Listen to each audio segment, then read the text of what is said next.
Alors bonjour tout le monde, bonjour Nadine Touzeau. J'ai encore le plaisir d'accueillir Nadine pour une nouvelle émission. On a décidé de faire une émission sur le sujet de l'expérience de 1000 grammes en rapport avec cette expérience que nous vivons à l'heure actuelle, qui est celle finalement du Covid. Bonjour Nadine. Bonjour Sébastien, bonjour à tous. Toujours un plaisir de te retrouver ainsi que les auditeurs. C'est très gentil. Nous aussi, ça nous fait très plaisir et je pense que les auditeurs sont ravis également de te retrouver pour qu'on puisse échanger. Je pense que nos échanges sont plutôt appréciés pour l'instant, vu les retours qu'on a qui sont positifs. Et tant mieux, donc on Tant essaiera mieux. de continuer sur cette voie-là. Donc on a décidé aujourd'hui de vous parler donc de cette expérience de 1000 grammes. Je vais laisser Nadine définir ce qu'est l'expérience de 1000 grammes. Elle a écrit un texte sur cette expérience et son rapport avec la crise que nous vivons, un texte qui permet d'identifier un petit peu les profils des individus qui sont à la fois, qui cèdent, on va dire, à toute la manipulation psychologique qu'il peut y avoir autour, qui cède au traitement expérimental, qui refuse ce traitement expérimental. L'objectif de cette vidéo, c'est de vous donner un peu une vision d'ensemble par rapport à cette question de l'expérience de 1000 grammes et la mettre bien sûr en perspective avec les différents profils psychologiques, les différents profils finalement que Nadine arrive à déceler grâce à ses travaux de recherche. Alors, je te laisse définir d'abord pour commencer l'expérience de 1000 grammes et puis on rentrera un peu plus dans le cœur du sujet en suivant. C'est à toi. Vas-y. D'accord, merci. Alors, l'expérience de 1000 grammes, donc c'est par une personne dont je vais lire un peu certains éléments que j'avais écrits justement dans Bien mon sûr. texte pour être encore plus précise. Mon texte qui est sur mon blog nadinetouzo.com, on le mettra peut-être en lien après. En fait, c'est un document, un écrit scientifique que j'ai fait, mais que je n'ai pas publié dans des journaux scientifiques, qui aurait très bien pu paraître dans n'importe quel journal scientifique étrangers, hein, puisqu'en France, ils m'ont toujours pas reconnu, mais ça, c'est l'approche scientifique française est toujours restée la même pour le moment. Et donc, j'ai pas voulu. Je l'ai mis sur mon blog directement. Et donc, en fait, c'est une expérience psychologique face à la soumission de l'autorité. Donc ça, déjà, ça commence très fort. Donc, c'est Monsieur Milgram, qui est un scientifique, qui est aussi Stanley, hein, son prénom. Ça a été fait dans les années 60, qui est aussi un scientifique, un psychologue et aussi un scientifique, puisqu'il a fait donc des travaux de recherche sur cette notion d'autorité et comment on s'y soumet pas, en utilisant donc des profils différents afin d'évaluer la notion de l'autorité et de la soumission dans un contexte particulier, puisqu'elle était menée après la Seconde Guerre mondiale. Et ça, c'est intéressant aussi de voir qu'elle était menée après la Seconde Guerre mondiale.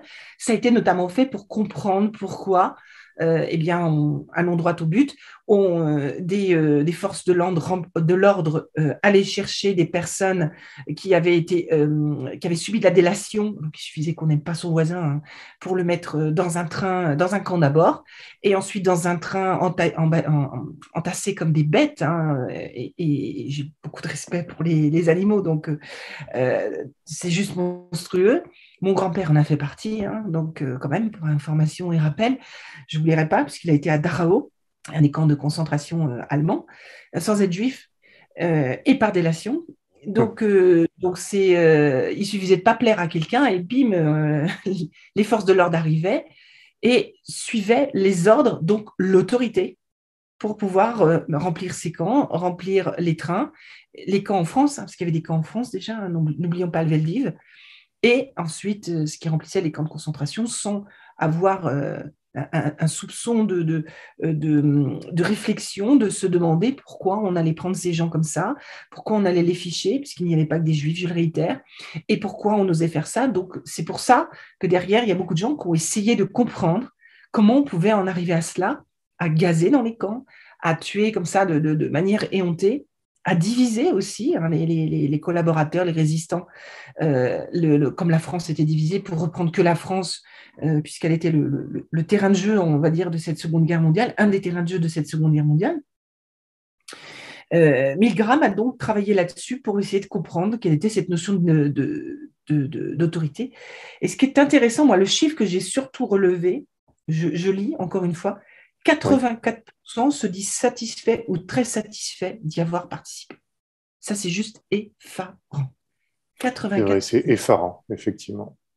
Alors, c'est Donc, important effectivement de rappeler ce contexte, comme tu dis, que c'est après la Seconde Guerre mondiale et que la question n'est pas de faire un parallèle spécifique avec la Seconde Guerre mondiale, parce que c'est probablement ce qu'on va nous reprocher tout de suite, ça c'est sûr, mais c'est essentiellement de montrer aux gens finalement les mécanismes psychologiques qui se mettent en place dans le cadre d'un événement particulier.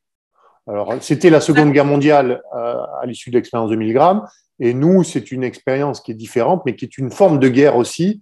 Et dans toute forme de guerre, il y a toujours une dimension psychologique très forte.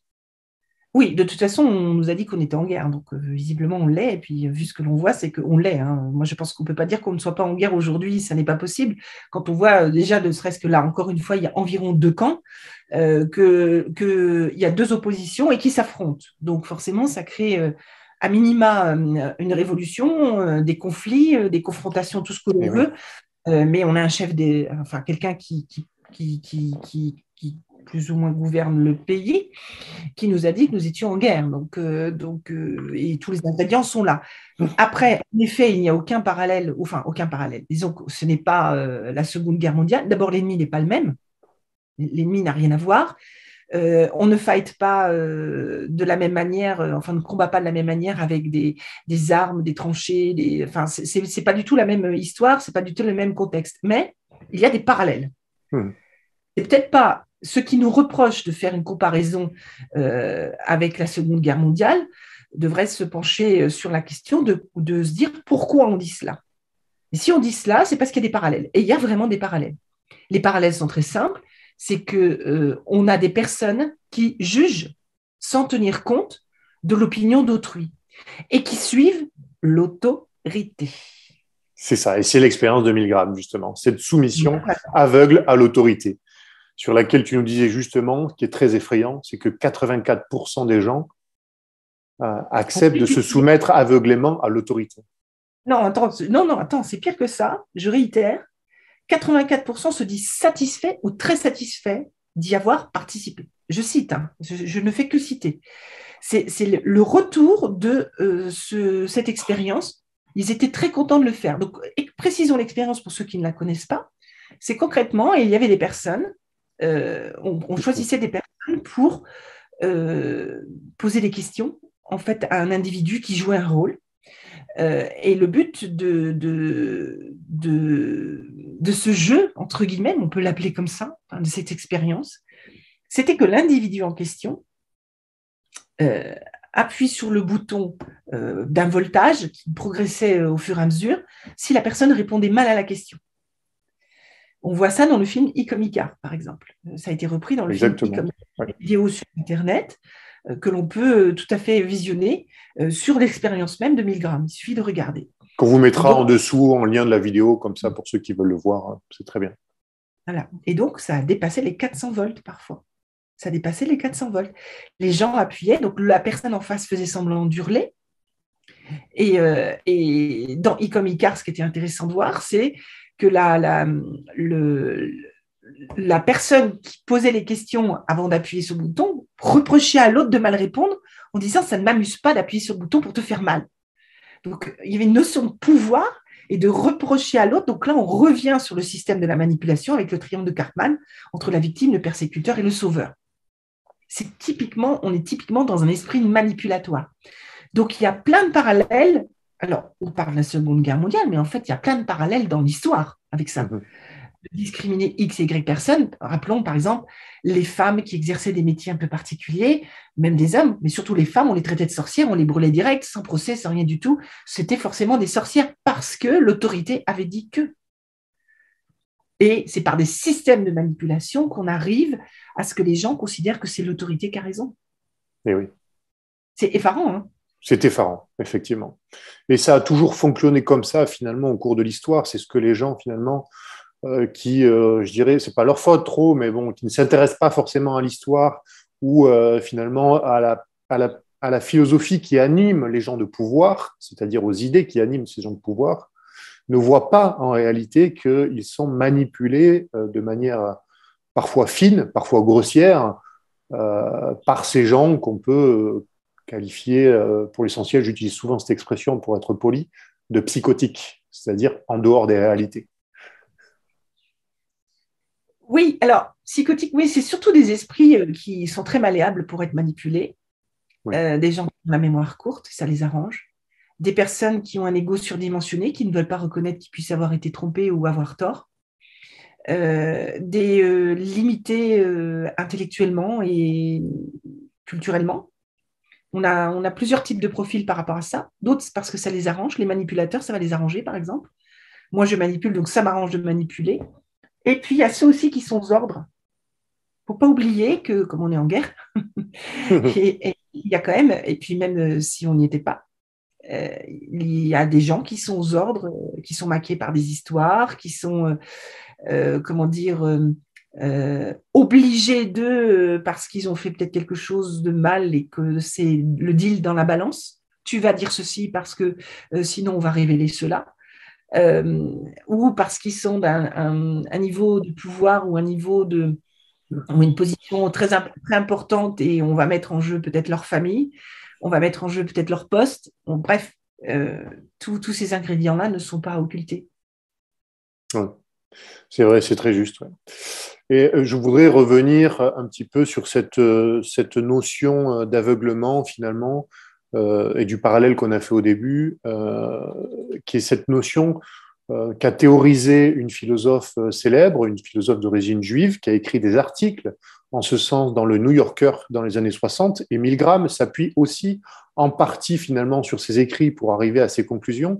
Elle a développé le concept de la banalité du mal. Dans cette banalité du mal, finalement, on entend finalement cette soumission à l'autorité qui fait que on va aller jusqu'à accepter des ordres qui sont totalement immoraux, qui sont totalement en dehors du bon sens, donc une perte de jugement de l'individu qui les accepte.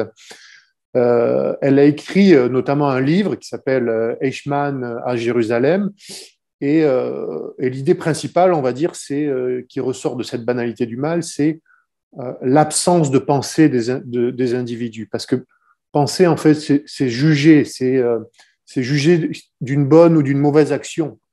Et quand on est pris finalement par la pression du symbole que représente l'autorité, on a parfois, on se met en retrait finalement et on a peur, j'allais dire, on a peur tout simplement d'assumer une décision qui irait à l'encontre de cette autorité. Est-ce que toi, tu peux nous donner ton point finalement sur cette banalité du mal là, qui opère un petit peu en ce moment Alors, il y a déjà la notion de masse. Oui. Qu'est-ce que fait le voisin? Globalement, c'est j'ai pas d'idées, j'ai pas d'opinion, j'ai pas le temps d'avoir des idées, j'ai pas le temps d'avoir des opinions.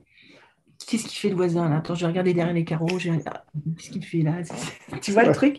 Oui. Qu'est-ce que fait mon collègue de bureau? Qu'est-ce que dit mon collègue de bureau? Qu'est-ce qu'on dit dans les trucs, ce qu'on appelle aujourd'hui caméra café? Qu'est-ce qu'on dit en faisant les courses? Qu'est-ce qu'on dit à la télé? Ah, la télé, l'objet incontournable qui a été imposé pour bien nous manipuler, hein, parce que c'est ce que je disais d'ailleurs dans ce texte que j'ai écrit, c'est que la télévision a vraiment été un outil d'information terrible pour pouvoir nous désinformer et nous manipuler, et Internet n'est qu'un véhiculateur. Donc en fait, la banalité, elle est là. Oui, C'est qu'on elle a est là. banalisé notre vie. Fais ceci, fais cela, pense comme ceci, comme pense cela. Et puis, comme il faut porter les mêmes vêtements, comme il faut aller au même endroit, il faut suivre les mêmes études, il faut faire le même type de sport, il faut partir en vacances en même temps. Bref, il faut faire les mêmes fêtes de tout le monde en même temps. Tu vois, c'est ça qui est devenu banal, en fait. C'est qu'il n'y a pas d'originalité quelconque, donc pourquoi penser différemment? Finalement, ce serait quand même dommage de se dire que moi, je vais penser comme mon voisin, mais que va dire mon voisin? Le qu'en dira-t-on? Oui. Donc, si je ne fais pas comme le voisin, je risque de me retrouver dans une situation qui va être, on va me critiquer, on va me fermer la porte, on va m'empêcher de, ce qu'on voit pour le pass, c'est que je ne peux plus aller au restaurant parce que je ne fais pas comme le voisin. Je ne fais pas comme l'autorité, même plus exactement. Oui, bien sûr. C'est embêtant parce que eh bien, les copains, copines, eux, ils sortent, ils peuvent faire ce qu'ils veulent, ils peuvent aller où ils veulent, moi pas. Donc si on n'est pas assez centré, assez fort et qu'on n'a pas suffisamment de discernement sur soi, forcément, ça ne fonctionne pas. Et c'est là où la banalité crée ce qu'on appelle la normalité. On a normé un pays. On a parlé de normalité en disant que c'était bien d'être normal, qu'il fallait être comme ceci, qu'il fallait être comme cela. On a parlé d'un président normal, mais la normalité a été créée sur des éléments qui ont été choisis pour décider que c'était ça qui était normal. Personne n'est normal. C'est comme le QI. Voilà, le QI. Alors j'ai tel QI, je suis HP, je suis cela. Mais c'est basé sur des normes. Tout le monde est intelligent, puisqu'on a des intelligences. Seulement, il y a des gens qui ont plus d'intelligence en tel domaine, d'autres en plus en d'autres, et d'autres peuvent être au pluriel, et ainsi de suite. Et ceux qui n'en ont pas dans ces domaines-là, ça ne veut pas dire que ce sont des crétins, des abrutis ou des moins rien. C'est faux. Non, tout à fait. On a normalisé. Donc, on a banalisé. Donc, ça veut dire qu'on nous a robotisés. Parce que si tu n'achètes pas la même voiture que ton voisin, on va te regarder autrement. On va te dire, mais toi, tu roules avec telle voiture, toi? Mais c'est quoi cette voiture-là? Ah, tiens, je n'avais pas vu, je ne savais même pas que ça existait. Ah, c'est ça, cette voiture-là. Mais est-ce que tu crois qu'on peut rouler? C'est bien? Est-ce que c'est pas bien? Est-ce que tu vois toutes les questions qui vont venir qui va faire que si la personne a besoin du regard de l'autre, va se dire, j'aurais peut-être pas dû acheter cette voiture. Donc, si on me dit qu'il faut suivre, porter le masque, se faire injecter, écouter les informations, et les écouter dans le sens, les traduire dans le comportement de tous les jours, et d'aller dans ce sens-là, parce qu'on m'a dit qu'il fallait que je fasse comme ça, que j'aille à tel endroit, que j'agisse de telle manière, et que tout ce qui est dit est parole d'or, on considère que c'est une banalité de le faire parce que tout le monde le fait, la masse le fait. Alors, que ce soit bien ou mal, parce que la question après, c'est de se dire, mais est-ce que tu fais le bien ou est-ce que tu fais le mal? Mais je ne peux pas faire le mal. La masse a dit que. Et la masse fait, regarde, imaginons ici, là, qui est à peu près 1000 personnes, et il y a 800 personnes, ou 500 personnes, ou même 550 personnes, ils font tout ça. Ils font tout ça, c'est ce qu'on entend. Pourquoi moi je ne le ferais pas? S'ils le font, c'est bien. Alors moi, j'ai tendance à dire aux gens, vous mettez, je suis parisienne d'origine, donc je reste avec mes petits mots parisiens. Je reconnais Paris depuis très longtemps. Moi, aller à Paris, c'est une sinécure aujourd'hui.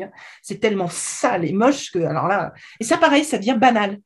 Ça devient banal. Voilà. Que Paris soit dégoûtant, sale, de la crasse, pas possible. Ah non, mais c'est pas grave. Ben non, parce qu'ils sont tous les jours dedans. Parce que ça aussi, c'est la récurrence de. Donc moi, je leur disais, vous vous mettez sur le pont là d'Alma, et puis vous vous jetez dans la Seine. On dit, comment ça? C'est écrit dans la presse. C'est écrit partout, allez-y. Et je vous garantis, ils ont un temps de réflexion. Est-ce que c'est écrit?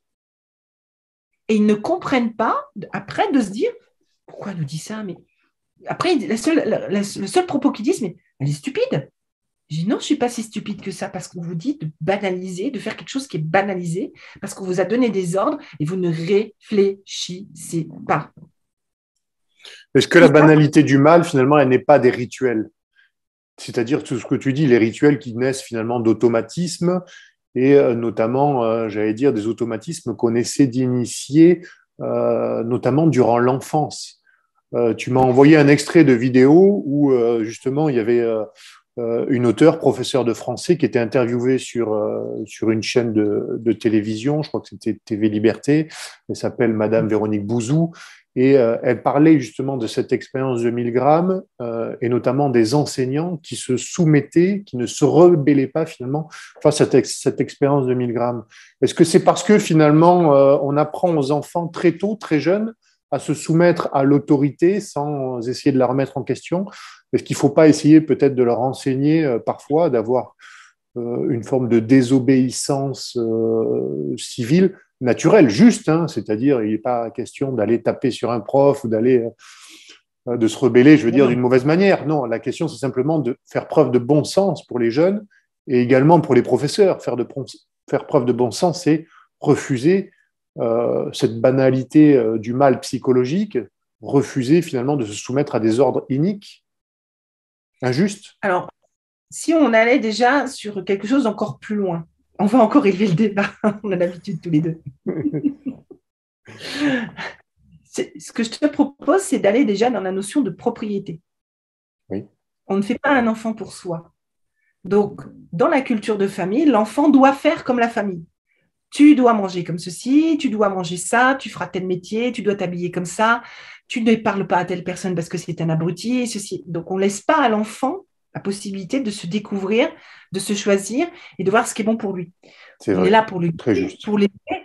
Tu vois, on est là pour les guider. Normalement, on doit les empêcher de faire des bêtises au maximum, de leur montrer certaines voies, y compris celles qui ne nous conviennent pas, y compris celles sur lesquelles on n'adhère pas. On peut dire, voilà, moi, ça, j'apprécie pas, mais c'est peut-être quelque chose que tu peux faire, peut-être quelque chose que tu peux voir. Fais-toi ta propre recherche, ton propre comment dire, discernement, encore une fois, enfin, de surtout éducation, dans le sens éducation.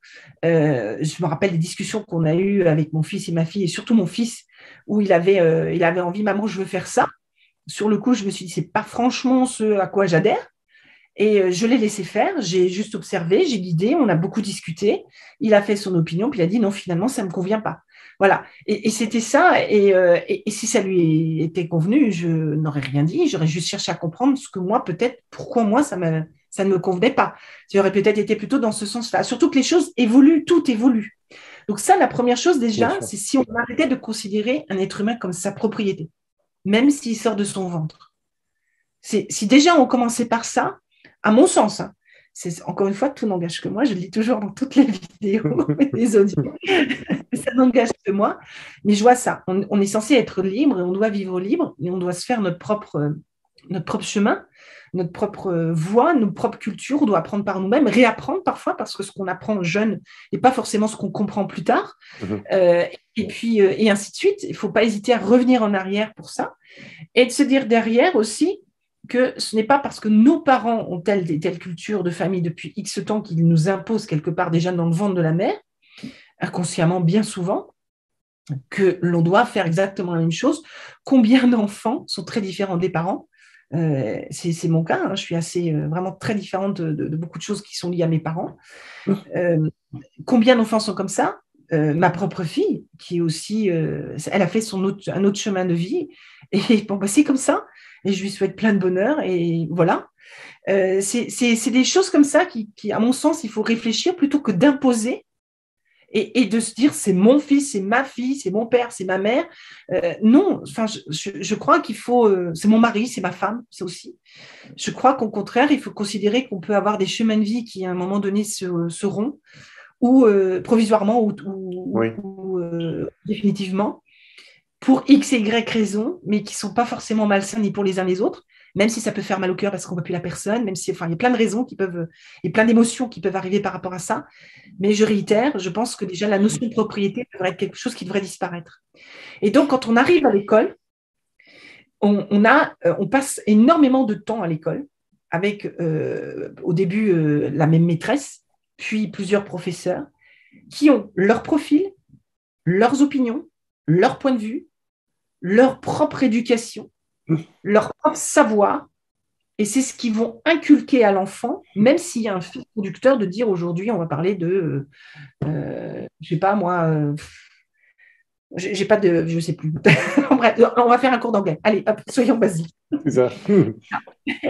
Si le professeur a un accent à couper au couteau, déjà rien que ça reproduit quelque chose au niveau de l'étudiant, parce que tout le monde enseigne une langue, parfois ils ont des accents, parfois pas.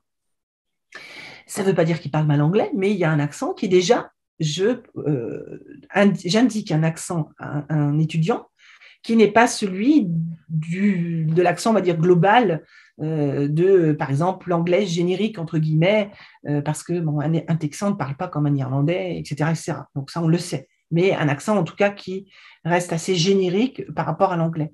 Déjà, c'est déjà quelque chose qui n'est pas juste, mais ça ne remet pas en cause la qualité du professeur. Bon. Si derrière, les étudiants considèrent que c'est le professeur qui a raison, son accent est le meilleur du monde, et ainsi de suite, l'étudiant ne remet pas en cause l'enseignant. Or, l'enseignant est là pour transmettre. Toi et moi, on enseigne, on forme, on transmet, mais on ne détient aucune vérité. La première chose que l'on dit, ou l'une des premières choses que l'on dit, c'est comme je le dis là dans l'interview, c'est ce qui m'appartient à moi. Vous en faites ce que vous voulez. Moi, je transmets. Ça vous plaît pas, ça me dérangera absolument pas. Et je peux avoir tort. Mais c'est ce qui m'appartient à moi. Et c'est ce que je donne, ce que j'indique là. Et on peut faire évoluer tout ça. Et il faut même faire évoluer tout ça. Simplement, quand on est à l'école, personnellement, j'ai eu très rarement des professeurs qui ont dit cela. De mémoire, j'en ai eu que 2. Et c'était 2 profs d'histoire. Et quand on voit l'histoire aujourd'hui, comment on la remet en cause? Ben, c'est très difficile finalement pour des enfants quand ils sont jeunes de faire preuve de discernement et d'arriver à comprendre ce qui est juste ou moins juste. Ça va dépendre essentiellement, on va dire d'abord peut-être de l'éducation des parents avant. Et c'est cette éducation des parents qui va faire qu'ils vont plus ou moins avoir un bon jugement envers leurs professeurs et sentir finalement au fond d'eux, en partie, ce qui est juste ou injuste. Et finalement, cette soumission, puisque c'est notre fil conducteur, la soumission à l'autorité, fait que j'ai perdu le fil, mais c'est pas grave. Fait qu'on peut être tronqué sur l'éducation, sur le jugement par rapport à l'éducation qu'on reçoit, si tu voulais dire. Exactement, c'est parfait. Symbiose parfaite. En fait, c'est exactement ça. C'est pour ça que j'ai parlé de cette notion de propriété. C'est-à-dire qu'on n'a pas non plus le droit d'avoir la propriété, je dirais, émotionnelle, intellectuelle sur nos propres enfants. C'est de dire, tu seras ceci, tu seras cela. Et on a tous commis l'erreur. Moi, la première. On a tous commis cette erreur. Et oui, parce que souvent, je t'interromps très rapidement, souvent les parents ont une pensée projective.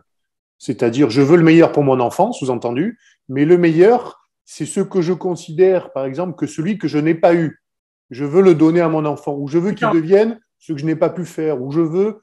Et finalement, on ne laisse pas l'enfant s'épanouir comme il devrait s'épanouir. Avec son tempérament, sa voix, finalement, son chemin, son rail, son propre rail à lui.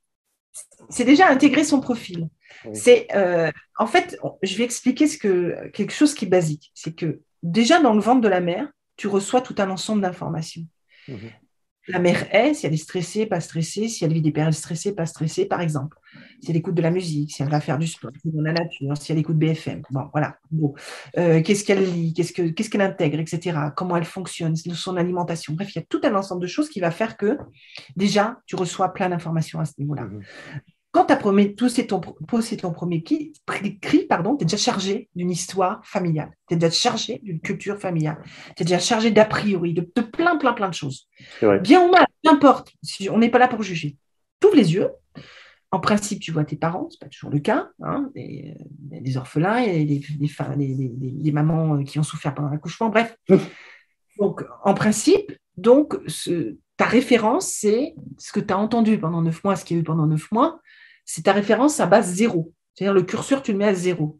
Donc, tu l'appelles amour. Parce qu'en principe, un enfant naît plutôt dans l'amour de ce qu'il est lui, parce qu'il n'a pas de référence à ce moment-là, sauf celle qu'il a reçue dans le ventre de la mère.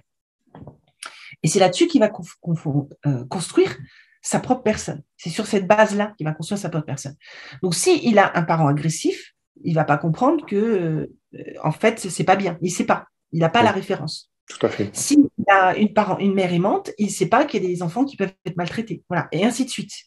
Si on lui dit, quand tu seras grand, tu rouleras en BMW, sinon, parce qu'une de chevaux, c'est juste pas possible, tu ne peux pas envisager ça, et qu'il faut ta Rolex à 50 ans, et que tu ne dois pas fréquenter tel type de population, et que tu te marieras avec la fille d'un tel. Bref, je dis plein de choses, mais ça n'est pas du tout de la science-fiction. C'est vraiment, c'est vraiment existant. Eh bien, l'enfant va intégrer cela. Et c'est dans la confrontation. Et c'est pour ça aussi qu'on a bloqué la confrontation après. On a vraiment bloqué cette confrontation, le politiquement correct, qui a bloqué la confrontation. C'est la confrontation, c'est quand je vais voir d'autres petits-enfants comme moi, plus ou moins de mon âge. Donc, c'est la crèche, la nourrice et l'école. Et là, il y a déjà des codes. Tu fais ceci, tu fais cela, tu dors à telle heure, tu manges comme ça, tu manges ceci, tu manges tout. Tout est déjà charté, tout est déjà encadré. Tout est déjà, tu portes tel vêtement, tout est déjà précis, comme s'il y avait des manuels de nous dire ce qu'il fallait faire. Et on l'a tous fait. Bien sûr. Et on travaille des fois à l'école. Personnellement, j'avais une fille, ma fille qui a eu une maladie à la naissance. J'ai refusé de prendre le travail jusqu'à ce qu'elle soit opérée, qu'elle soit mieux. Et il a fallu que je trouve une nounou qui était infirmière pour bien suivre après ce qu'il fallait faire pour que ça se passe bien. Mais c'était d'abord ça et pas autre chose. Mais il y a des gens qui ne peuvent pas faire autrement ou qui ont décidé de ne pas faire autrement parce que, et puis après, il y a des incidences qui peuvent être assez compliquées en fonction de ce qui se passe. Et ça aussi, ne pas aider à construire l'enfant. Il y a la maltraitance qui fait que quand on est fronté à d'autres enfants et qu'on voit que les autres enfants ne sont pas frappés, qui sont bien habillés, qui ne sont pas critiqués, rabaissés, etc., qu'on se dit, tiens, c'est bizarre, mais c'est pas normal. L'enfant maltraité considère que ce n'est pas normal. Et il ne se remet, et c'est à lui de se remettre en question ou pas. Donc il y a 3 voies par rapport à tous ces éléments-là. C'est soit je suis comme maman, papa est, et je vais là, et un jour ou l'autre, ça peut changer. Soit je ne suis pas vraiment comme maman, papa est, mais je ne veux pas d'histoire à la maison, je dis rien. Et à un moment donné, il faudra quand même essayer de prendre position, ou pas. Soit je suis le rebelle. Mais le rebelle, alors là, ça peut aller dans des extrêmes terribles qui peuvent aller jusqu'au suicide plus tard dans la vie. Ça peut aller très, très loin. Et tout ça, ça se travaille, ça se canalise. Et donc, quand on a un discernement dans son mode de fonctionnement, qu'on est capable de dire, bah là, on m'a dit que c'était rouge, mais en fait, je vois bien que c'est bleu quand même, ou alors c'est mes yeux. Ça peut être mes yeux. Bon, alors je vais voir ailleurs. Là, on me dit que c'est violet, et en fait, c'est noir. Ça fait 2 fois quand même. Et ça, très petit, on peut le faire. Il y a des gens qui ont un esprit analytique aiguisé, moi j'en fais partie, toi aussi, je sais. Très petit, on se posait plein de questions, on n'avait pas forcément les réponses, on ne se posait pas les questions non plus, mais on y allait. Donc, quand on arrive à l'école, et ça c'était mon cas, je crois que je t'en ai parlé d'ailleurs, et c'est peut-être le moment d'en parler, j'avais un prof d'histoire qui avait décidé que l'histoire était comme lui l'avait écrite. Et j'étais très bonne en histoire. J'étais une très bonne élève en histoire, pas qu'en histoire, mais notamment en histoire. J'ai toujours été passionnée. Et un jour, sur un texte qui était lié au goulag et au sovkhoz et kolkhoz en Russie, je le prononce mal, il me met 3/20 pour la copie et l'effort d'avoir écrit un truc comme ça. Okay. J'avais 2 anciennes profs d'histoire, ça se passait bien. Je leur ai envoyé la copie et je leur ai dit de me noter très durement et j'ai eu 13 et 15. Donc j'ai montré tout ça au directeur de l'école. Je devais avoir 15-16 ans dans ces eaux-là de mémoire. Je n'étais pas du tout encore majeure, même 14 ans peut-être. Et donc, j'ai fait convoquer ce professeur devant le directeur d'école. Et là, ça a été chaud. Et il a dû présenter des excuses parce qu'il m'avait rabaissé dans la classe. Il avait dû présenter ses excuses devant la classe et arrêter de malmener. Pourquoi ? Parce que j'avais remis en cause son enseignement. J'avais lu beaucoup de livres comme Les Mains de la Taïga qui m'ont marqué et qui remettaient complètement en cause tout ce qu'il disait. Comme on avait une dissertation, donc oui, non, j'avais plus de 14 ans, on était, je dissertais, mais avec mes propres enseignements, mes propres richesses, mes propres savoirs. Et lui ne l'avait pas accepté. Alors ça, c'est très important ce que tu dis, parce que c'est une clé importante justement pour les jeunes, mais également pour les parents, c'est-à-dire être capable de remettre en question une autorité, puisqu'on est dans cette expérience-là, on veut remettre en question l'autorité, mais on le fait de manière juste, en amenant des sources justes, sincères, et en présentant son point de vue, donc en s'affirmant, en faisant preuve de caractère. Et cette clé que tu donnes, elle est très importante. Voilà, c'est pour ça que je le mets en avant, cet exemple-là, parce que je ne pensais pas le caser, puisqu'on en avait parlé en off une fois. Et en fait, ça tombe très bien, parce qu'en effet, et moi, je l'ai fait par rapport à mon instruction, mon savoir, mais sans considérer que c'était la vraie version. C'est juste, voilà, j'ai appris ça, je mets ça dans ma dissertation. Et le professeur ne l'a pas reçu comme ça. Et je n'ai connu que 2 professeurs qui étaient capables de recevoir comme ça. Mais si vous allez vous passez un examen aujourd'hui, quel qu'il soit, si vous ne dites pas à la lettre ce qu'on vous a enseigné, vous n'avez pas l'examen. Oui. Parce que la masse a décidé parce que l'autorité a décidé de normaliser et de banaliser les choses, l'instruction et ainsi de suite. On revient à ce qu'on disait tout à l'heure. Donc, la confrontation fait que les personnes qui sont tous dans le moule vont dire non, puisque là, à l'école, on a appris ça, donc c'est parole d'or. Parce qu'on a fait ceci, c'est parole d'or.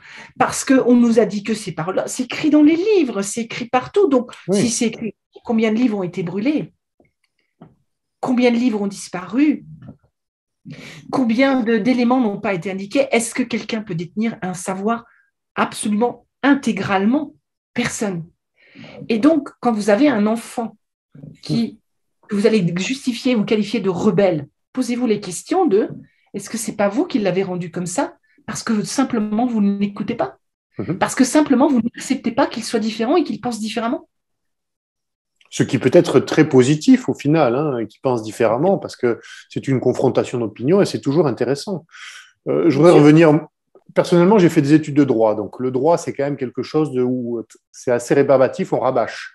C'est-à-dire, on apprend des piles comme ça, là, voilà, qu'on voit bien, des piles comme ça de texte, plus ou moins, dans les cours, et puis on est obligé d'essayer d'en faire une synthèse lorsqu'on a une épreuve, mais on ne fait que répéter finalement, et c'est surtout ça, c'est beaucoup de par cœur, énormément de par cœur.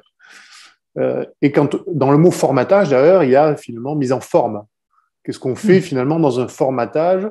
On met un cadre de la forme pour vous imposer finalement de réfléchir d'une certaine manière, d'une certaine forme. Finalement, ce n'est pas tellement le fond qui est intéressant, c'est surtout la forme dans les études. On apprend surtout de ce qu'on va en faire. Et c'est ce qui crée finalement le fait qu'on n'arrive plus à avoir un vrai esprit critique. Je crois que la dernière fois, je t'en parlais justement j'ai plusieurs amis qui sont dans le milieu du droit comme moi, et certains sont très compétents dans leur milieu de compétences, c'est-à-dire ils sont pointus, ils vont au fond des dossiers, ils sont reconnus même dans leur domaine. Mais par contre, d'un point de vue politique, ils se limitent à une division droite-gauche et ils n'arrivent pas du tout à voir finalement que là, nous sommes dans une forme de manipulation très importante, gravissime. Et ils n'arrivent pas à avoir ce recul-là. Donc là, ils n'arrivent plus à avoir cet esprit critique. Et je voudrais rebondir en même temps sur ton article et dire tu as donné des différents types de profils de ces individus et de la manière de réagir.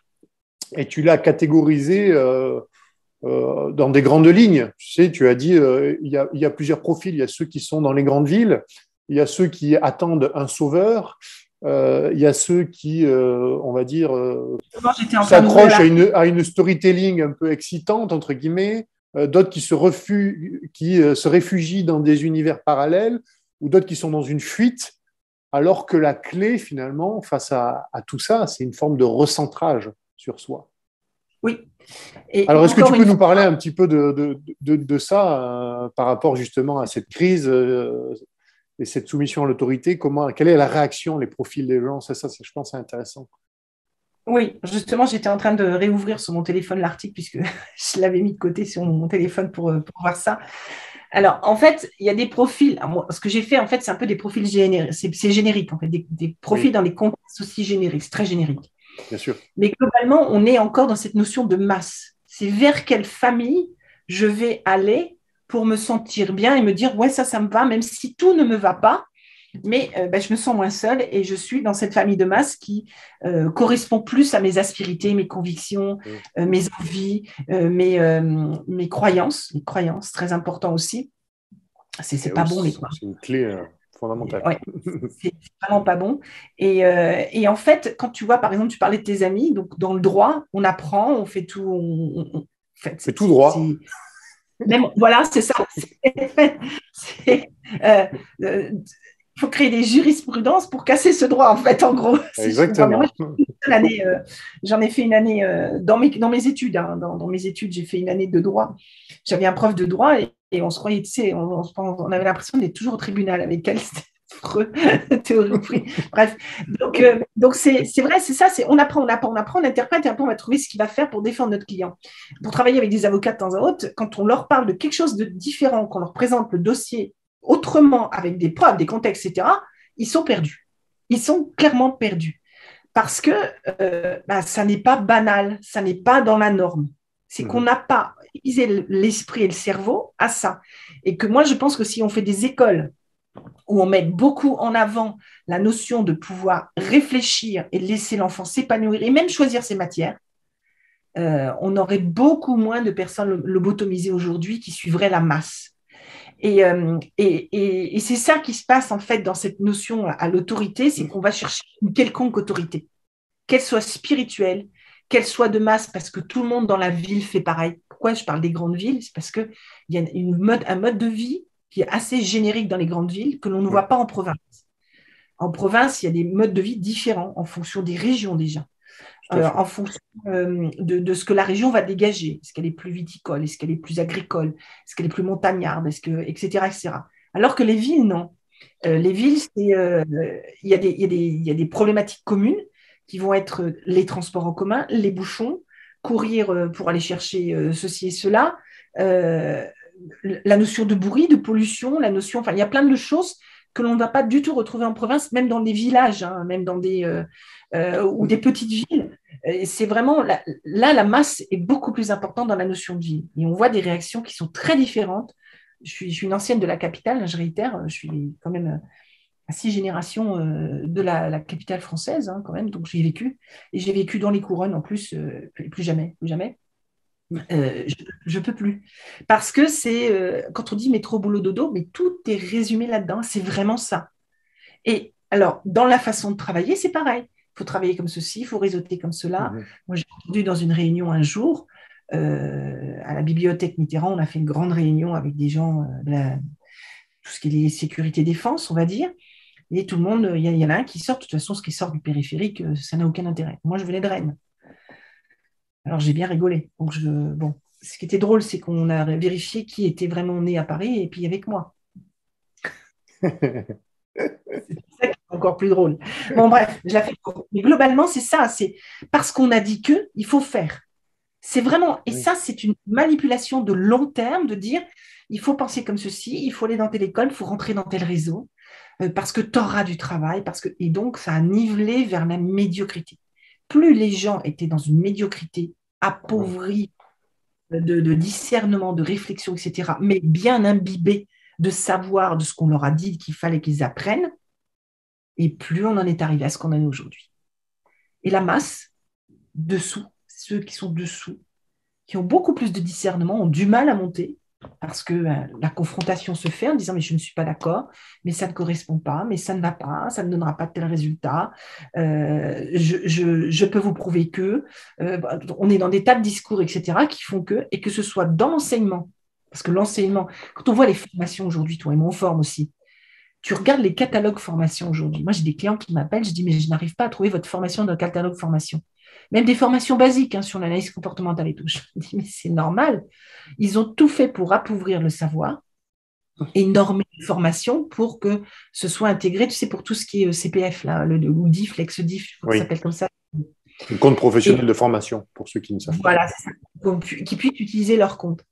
Et en fait, c'est tellement, mais j'ai plein de clients qui me disent, mais même sur des choses qui sont différentes de mon métier, mais râlez pas crête au niveau du savoir. Râlez pas crête. Je ne parle pas des formateurs. Je parle de ce qu'on doit, il faut rentrer dans les cases, dans les moules et tout. Et c'est un appauvrissement terrible dans plein de domaines, y compris métiers.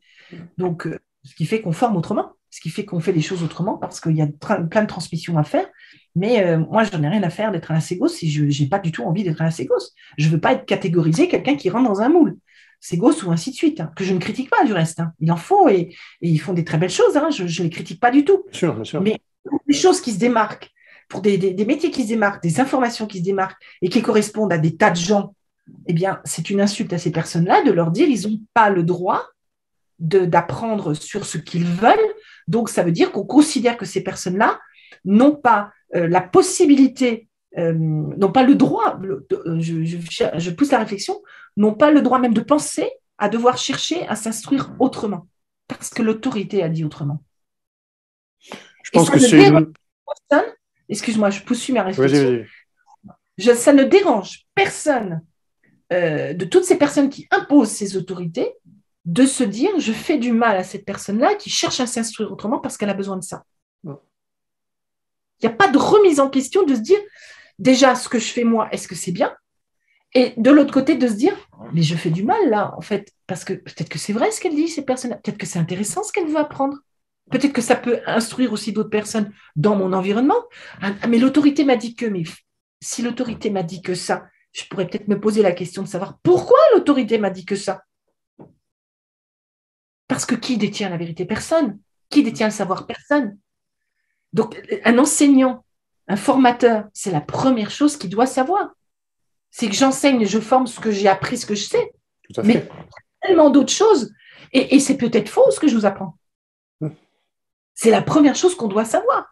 Et donc, si cette autorité qui catalogue toutes les formations, là, j'ai les listes de machin, etc., quelqu'un qui arrive, moi j'ai des clients qui l'ont fait, je veux telle formation, ah ben ça doit à peu près rentrer dans ce case-là. Voilà, vous avez la case là, c'est 35, 25 machin, hein, et là vous allez là-dedans, et puis l'autre lit le plan de formation, ça ne rentre pas. Ah non, c'est ça que je veux. Ah ben il n'y a pas, donc vous n'aurez pas. Et ça ne dérange pas les centres de formation, les instructeurs, les formateurs, les enseignants. Enfin, si, ça en dérange quelques-uns, parce que j'ai même des clients dans ce domaine. Donc, ça en dérange quand même quelques-uns. Mais je veux dire, au niveau des autorités, tout ça, de se poser la question, de se dire, mais peut-être que cette personne a raison et peut-être que ça peut concerner d'autres personnes, même si c'est une minorité. Et puis, la façon dont on enseigne. On oblige une forme d'enseignement qui ne correspond pas ni à toutes les matières, ni au profil des étudiants. Moi, dans ma matière à moi, telle que j'enseigne, je l'enseigne par rapport à ma matière et au profil. Mais ce qui ne correspondra pas à d'autres matières. Mais c'est du sur-mesure que tu fais. Oui, mais je ne vais pas la seule à faire du sur-mesure. Et je pense qu'on devrait être beaucoup plus nombreux à faire du sur-mesure. Ah ben, je suis tout à fait d'accord, mais je vais être un peu cynique et je vais dire, est-ce que finalement cette méthode d'enseignement, telle qu'elle est présentée à l'heure actuelle, et je veux dire qu'elle existe depuis la fondation de l'école laïque, on va dire, finalement, est-ce que c'est pas fait exprès tout ça?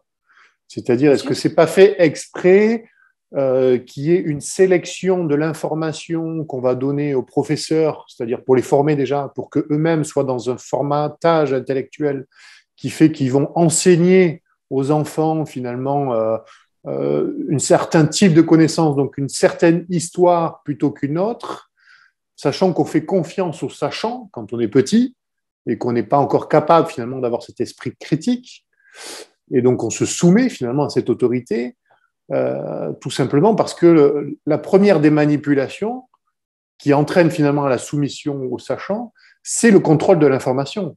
C'est le contrôle de ce qu'on va donner et finalement, et le refus de donner peut-être le meilleur et de donner, comme tu disais, un savoir minimum, un savoir moyen. Donc, labelliser des formations qui sont moyennes plutôt que d'essayer d'en donner qui ouvrirait la compréhension aux gens à d'autres formes justement beaucoup plus générales, beaucoup plus intéressantes pour eux pour s'épanouir au final.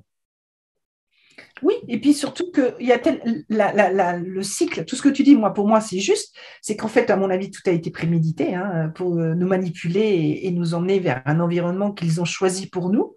Donc, ça ne les dérange pas de choisir pour nous de ce qu'on doit faire de notre vie. Ils se sont autorisés une autorité pour le faire. Comme les professeurs à l'école, j'ai tel diplôme, moi je sais, je suis un sachant, donc ce que je vous dis est très bon pour votre avenir. Alors je vais prendre un exemple très simple. Quand j'étais étudiante en école de commerce, ce qu'on nous disait, c'est que dès que vous sortirez de là, vous valez tant. Pas du tout, on ne valait rien du tout. Puis en plus, en tant que fille, c'était difficile de trouver des postes de manager. Donc, il faut ramener ça à 30 ans plus tôt. Et c'est encore. Aujourd'hui, on a été obligé de faire des lois pour ça, ce que je trouve complètement ridicule et immonde. Mais il faut remettre ça dans le contexte autrefois. Et voilà ce qu'on nous disait. C'est faux. C'est absolument faux. On ne vaut que ce qu'on va déjà être capable d'apporter dans l'entreprise. Et quand on sort des études, franchement, entre l'entreprise et l'enseignement, il y a vraiment un gap qui est énorme et qui s'est creusé au fil de ces années. Et c'est volontaire. Je me rappelle avoir donné des cours à l'ESG, c'était une catastrophe en école de cyber, où j'avais quelques étudiants qui étaient corrects, qui étaient ouverts, où des étudiants ont décidé de remettre l'affaire de 2013, ce qui est totalement illégal, sur le tapis, et qui se sont comportés comme des abrutis tout le long des derniers jours d'enseignement. Et moi, je les ai laissés faire pour voir comment ils allaient se révéler dans leurs bêtises. Parce que je les ai analysés. Même si à un moment donné, j'ai fini par craquer parce que j'en ai eu ras la casquette. Et donc, ça s'est révélé. Ça s'est vraiment révélé. Il y en a un qui s'est révélé et qui a bien mis en avant le pourquoi de tous ces gens-là réagissaient comme ça. Les choses se sont mises parce qu'ils se sont sentis confortés. Donc, comme ils se sentaient à l'aise parce qu'ils croyaient que je ne voyais rien, donc, tu vois, ils en achètent plus. Moi, c'est des méthodes que j'utilise depuis très longtemps. J'adore faire ça. En gros, je joue un rôle, si tu préfères. C'est le profiler, oui. c'est vraiment… Le naïf, en fait, la naïve un peu, voilà. Oui, enfin, très calculé, hein. C'est très calculé Oui, parce que je place mes mots, je place mes comportements. Non, je suis vraiment en mode profiler, mais on investigue. Enfin, c'est pas, on fait pas de l'investigation, mais comment dire, un peu tout comme, en fait, pour faire révéler les vérités. Et j'adore faire ça. Je le fais souvent, même aussi en entreprise, quand c'est nécessaire, parce que je sais qu'on me manque. Quand je sais qu'on me manque de respect, ça, c'est direct. Je suis en mode action comme ça. Plat. Et la culture intellectuelle de ces étudiants, sauf certains qui ont vraiment cherché à se développer, était d'une pauvreté oui. et purement basée sur le technique, parce qu'on leur a appris que la cyber, c'était que la technique. Je te parle de ça il y a 3, 4 ans, 5 ans, 6 ans, je ne sais plus. Euh, mais rien que ça, je me suis dit, je ne veux plus enseigner comme ça et je ne veux plus ce genre de profil. Terminé, j'enseigne moi toute seule pour ceux qui le veulent. Et là, parce que les gens, ils adhèrent. Là. Déjà, ils ont quelque chose, il y a une démarche qui est commune. Mais c'est effarant. Et c'est ça qu'on Oui, retrouve sur le marché. complètement. C'est ça qu'on retrouve sur le marché. Un cybercriminel n'est pas un être humain. Donc, l'autorité a dit que c'était de la technique, il faut rester dans la technique. C'est fait Et il y en a exprès. C'est fait exprès, ça. exprès. Et il n'y en a pas un, attends, c'était pas des gamins quand même, hein, c'était des gamins pour moi, ils avaient quand même l'âge de mes enfants, mais ils travaillaient dans les entreprises, ils avaient quand même plus de 20 ans, 24, 25 ans plutôt. Donc on n'était pas quand même sur des profils petits, hein, là. Mais non, on avait écrit ceci, il me sortait ça tout le temps, on avait écrit ceci, moi c'est comme ça, je dis ok, moi je vais vous montrer le contraire. Il y a très peu qui étaient d'accord avec ça. C'est assez effarant. Et là, tu dis, non, moi, j'arrête l'enseignement. Hein. Je n'ai pas de temps à perdre avec ce genre de profil. C'est bas de gamme. Ben, ça me fait penser à une réflexion justement d'un philosophe espagnol, je crois que c'est José ou Joseph, je ne sais plus, Ortega, entre Ortega c'est sûr, et il disait justement, pour reprendre ton expression, il disait que le prototype de l'homme de masse, c'est en réalité l'homme de science, le technicien. C'est-à-dire que c'est quelqu'un qui est aussi pointu dans son domaine de compétences qu'il est mauvais dans tout le reste. Et donc, du coup, Oui, c'est pour mais faire en un fait, parallèle finalement des extrêmes. Et en fait, on est dominé justement dans cette société par des techniciens, des spécialistes. Et c'est fait exprès, ça. des C'est experts. des experts. Et quand on est expert, c'est qu'on est spécialiste de quelque chose. Donc, on va très, très loin dans ce domaine pour pouvoir crédibiliser finalement son étiquette et son aura et donc son savoir et que les gens se soumettent sans se poser la question. Et c'est là où ça devient très dangereux finalement. Exactement. Et c'est pour ça que je dis le mot expert, parce que c'est ce qu'on voit partout. Je suis expert de. Je déteste ce mot. Je le déteste. Moi, ça arrive que des gens me disent, vous êtes expert. Non, je suis expert de rien du tout, même pas de moi-même. Voilà, ça c'est très clair. Je déteste ce mot. On n'est pas expert, on est des sachants apprentis ou des apprentis sachants. Point barre. Point barre. Moi aussi, j'étais dans ces trucs, là, machin, parce qu'il fallait rentrer dans le moule aussi quand j'étais Oui, manager, ça aussi. Et comme j'étais toujours, pour eux, une rebelle, parce que je défendais mon beefsteak et celui de mes équipes et mes clients, donc forcément, la confrontation ne me dérangeait pas au début, ça fritait, parce que de toute façon, il y avait des résultats. Mais à un moment donné, ils ont imposé que ce soit le financier qui décide. Et donc là, le service client, le management, l'humain, ça, c'est terminé. D'ailleurs, et aujourd'hui, oui, c'est c'est des ça. encadrants. Ce ne sont plus des managers, ce sont des encadrants qui croient manager, qui pensent avoir un certain pouvoir. Eh bien, ils n'ont vraiment pas grand-chose. C'est très rare de trouver quelqu'un qui a un vrai pouvoir en termes de management. Donc, ils ont créé des experts. Moi, je suis expert de ceci, cela. Mais qu'est-ce que c'est affreux ce terme? Qu'est-ce que c'est affreux? Ça cloisonne. Oui, ça C'est cloisonne. une façon de cloisonner. C'est de dire, bah moi, comme je suis expert, je suis. Non, mais t'es rien. Attends, excuse-moi, on apprend tous. Ça sert à rien de dire ça. Je suis vraiment mais complètement d'accord avec ce que tu dis. Il faut considérer qu'on apprend tous les jours. Il faut savoir dire, je me suis trompé. Il faut savoir dire, j'ai eu tort. Il faut savoir. Mais tout ça, c'est une question d'ego. Si tu as trop Oui, d'ego, c'est impossible de c'est dire ce genre de impossible. choses. C'est impossible. Tu as ces experts devant toi, donc attention, c'est paroles d'or, c'est paroles d'évangile. Et si toi, derrière, tu arrives, euh, boulanger du coin, qui va remettre en cause, tiens, on va reprendre l'exemple de la cyber, en disant, mais oui, mais attendez, un cybercriminel, quand même, c'est un être humain, moi, je ne suis pas d'accord, ma petite boulangerie qui a un petit site web, elle a eu ceci et cela, etc. Oui, mais l'expert a dit que. Et au tribunal, l'expert a dit que. Donc, on donne crédit à l'expert. on le donne. Moi qui travaille des fois sur des dossiers avec des avocats, on a des dossiers d'experts. Je dis, OK, c'est leur truc. Moi, je vais vous présenter le mien. Mais je ne critique jamais les autres. Ça ne sert à rien. Je ne suis pas à leur place, je ne fais pas leur métier. C'est juste dans mon métier à moi, si je m'autorise à dire là, ce n'est pas bon. Parce que c'est dans mon métier. Et j'explique pourquoi. Là, je n'ai aucun problème avec ça. J'ai vraiment aucun problème. En général, les gens, ils ne viennent pas me chercher sur mon terrain. Donc, c'est très bien et j'aime mieux ça. Parce que quand on vient me chercher, c'est qu'il faut vraiment qu'on ait de la bouteille ou qu'on ait quelque chose derrière pour me dire. Et quand on a, je suis avec grand plaisir, je discute là-dessus et avec grand plaisir, je peux dire si j'ai eu tort ou pas. Bon.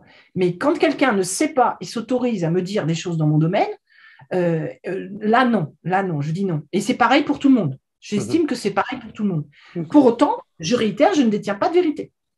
Eh bien, quand ce boulanger va dire ça à un expert cyber, comme lui, il est affublé du titre expert cyber, ça ne le dérange pas de faire du mal au boulanger, de ne pas l'écouter et de ne pas prendre en compte sa demande en considération et ses propos en considération, de se dire que peut-être ce boulanger qui est sur son terrain, qui connaît son site web et qui sait ce qui s'est passé, il a peut-être mis le doigt sur quelque chose de pertinent, d'intelligent, qui remettrait en cause certaines choses. Ah non, un boulanger, il n'est pas expert. Non mais attends, c'est du vécu. C'est des années où on entend ça, et encore plus fort aujourd'hui. Alors les choses sont en train de tomber. Donc de fait, il y a des remises en question, il y a des discernements. Heureusement. Heureusement, bien sûr, heureusement. C'est effarant ce qu'on a pu entendre. C'est, comme tu dis, c'est assez effarant. Et finalement, ce titre d'expert, alors moi, j'aime pas trop cette expression parce qu'elle peut être assimilée à quelque chose d'un peu insultant. Mais quand on en rencontre, j'en ai rencontré aussi pas mal de par mes précédents métiers, José Ortega utilise l'expression d'âne diplômé en parlant des. Alors, j'aime pas trop parce que le bonnet d'âne, c'est plutôt, on va dire, pour les idiots, entre guillemets, enfin pas les idiots, mais ceux qui n'ont pas appris leur leçon, on va dire. Et l'âne diplômé, c'est souvent voilà, l'expert qui pense être très pointu et souvent, en réalité, n'est pas forcément. D'ailleurs, on le voit, et c'est très marrant parce qu'on le voit en ce moment, je veux dire, en matière scientifique, justement, puisqu'on reprend l'exemple de la science et de cette soumission à la science, puisqu'on est dans l'expérience de Milgram, qui est une soumission à la science, donc soumission aux techniciens. On voit bien en réalité, et on le voit de manière très claire en ce moment, qu'ils ne sont pas du tout d'accord entre les experts. Et que finalement, les seuls qui sont d'accord, ce sont ceux qui défendent plus une idéologie qui corresponde à la stratégie du gouvernement, plutôt qu'ils ne défendent en réalité la vraie science. Puisque ceux qui défendent honnêtement la science sans conflit d'intérêt, ils sont mis au banc. Qu'ils soient experts ou non, en fait. Hein, mais je veux dire, voilà, ça noie les gens, au final, mais on voit qu'il n'y a pas de consensus, finalement, même entre les experts. Ils peuvent avoir tous les diplômes qu'ils veulent, ils peuvent avoir 15 ans d'études, 20 ans s'ils veulent. En fait, pour un petit virus, ils sont noyés. Et ils nous disent tout et son contraire. Oui, bah ça, c'est de toute façon, à force de manipuler, le mensonge se révèle. Donc, oui, ça, c'est mathématique. C'est-à-dire que le manipulateur, même si on n'arrive pas à le révéler, à un moment donné, c'est le mensonge qui va le révéler. Donc, voilà, non, mais on va tous se mettre à quatre pattes pour aller prendre notre café. Ça m'a trop fait rire. Tu sais, j'ai vu ça passer vite fait. J'ai vu ça passer vite fait sur les réseaux sociaux, puis je n'ai pas compris parce que moi, je n'ai pas le temps de regarder un peu ce qui se passe. Je ne regarde pas la télé, comme tu le sais, sauf des films et des documentaires. Et je vois passer ce truc-là. J'ai dit, quoi ce truc? Puis dans l'émission que j'ai fait la semaine dernière, on en parlait. Ils m'ont confirmé qu'en effet, apparemment, il ne fallait pas se lever pour prendre son café. Enfin, mais moi, ça m'a fait rire ce truc. Ça m'a trop. Mais là, je veux dire, la personne qui a pas de discernement, si avec un sujet comme ça, elle n'est pas capable de réfléchir en se disant, on nous prend vraiment pour des idiots, c'est que vraiment cette personne est complètement lobotomisée d'esprit. Hypnotisée, oui. Moi, j'appelle ça une lobotomie, hein, parce que soyons très clairs, parce que l'hypnose, à un moment donné, tu te réveilles. Hein. Ça ne marche qu'un temps, l'hypnose. Hein. Quand même, oui. Je veux bien être, mais l'hypnose, ça ne marche qu'un temps. La lobotomie, par contre, ça, c'est irréversible. Hein. Donc, soyons très clairs. Non, je vais être dur avec mes propos peut-être, mais moi, tu sais que tu me connais, je suis cash. Ça n'engage que moi. Mais non, là, j'estime que c'est de la lobotomie. C'est le nez dedans, si on ne le voit pas, qu'on nous prend pour un idiot, sachant qu'il y a eu moult preuves sur ce sujet. Non, c'est juste pas possible. Mais là, si tu veux, ce qui s'est passé, c'est que quand tu veux faire passer une idéologie, quand tu veux faire passer des messages, quand tu as envie de considérer que la personne doit croire en, hein, c'est comme dans Milgram. Vous pouvez appuyer sur le bouton, je vous assure, ça ne lui fera pas mal. Je suis scientifique, vous pouvez y aller, il y a des équipes derrière, vous pouvez regarder, c'est impeccable, il y a tout ce qu'il faut. On le voit bien dans l'expérience. Donc l'autre, il est rassuré de faire ça. Oui. Il va se dire, puisque c'est un scientifique qui me dit, il ne va pas vérifier s'il a le diplôme ou pas. Et ceci étant, ce n'est pas parce qu'il a le diplôme qu'il l'est. Moi, je n'ai pas le diplôme de docteur. Tous les scientifiques du monde entier m'appellent docteur. Parce que, comme j'ai fait des théories scientifiques, j'en ai divulgué que 5, sur les différenciations comportementales entre le réel et le virtuel, dont j'ai créé une famille qui est unique au monde, tout le monde m'a donné le titre de docteur. Mais je ne l'ai pas. La France doit me le donner. Elle me le doit vraiment, en tant que docteur honoris causa.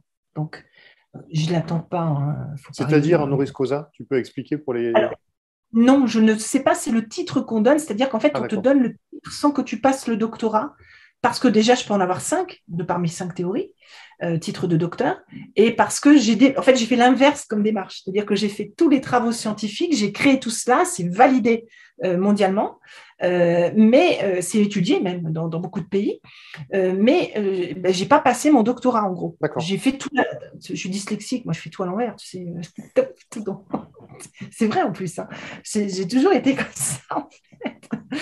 Mais la richesse, c'est souvent dans le parcours, justement, qui n'est pas dans le rail, c'est dans le parcours sinueux. Voilà. Je suis sortie des experts, moi. C'est parce que je n'ai pas suivi le chemin et j'y suis arrivée, justement. Si j'avais suivi tous ces trucs qu'on nous a imposés, jamais j'en serais arrivée là, ça c'est clair. Et donc voilà, eh bien, ces scientifiques-là en question, si tu veux, que l'on considère comme scientifiques ou pas, on les a menés à un consensus de dire il faut que vous parliez comme ceci, il faut que vous fassiez comme cela, il faut que vous alliez dans ce sens-là, parce que idéologiquement, vous voyez, ça matche bien. Et bon, ils ont certainement eu des tas de consensus négociés pour en arriver là. Et on les a mis experts, mais sans vérifier que c'était expert. Donc l'autre, il appuie sur les boutons comme ça. Mais il n'a pas vérifié. Et à un moment donné, il entend que l'autre, il crie « Aïe, ça fait mal, etc. etc. » ou « Arrêtez » ou « J'en peux plus » ou je ne sais pas quoi. Et non, mais tu peux y aller, hein, t'inquiète pas, il a encore envie, on peut le soigner, c'est juste que ça pique. Il y a tout un langage derrière qui fait qu'à chaque fois, ça le rassure. Il n'y a que ceux qui arrêtent tout de suite, qui sont des profils vraiment libres. Dès le départ, oui. Je ne veux pas faire mal à l'autre. Je ne sais pas qui il est. Je ne vous crois pas. Je remets en cause tout ce que vous dites. Moi, ça ne me convient pas. J'ai le sentiment que vous mentez. Ça ne matche pas avec mes valeurs humaines, etc., etc., etc. C'est ces profils-là qu'il faut mettre à la tête de tout.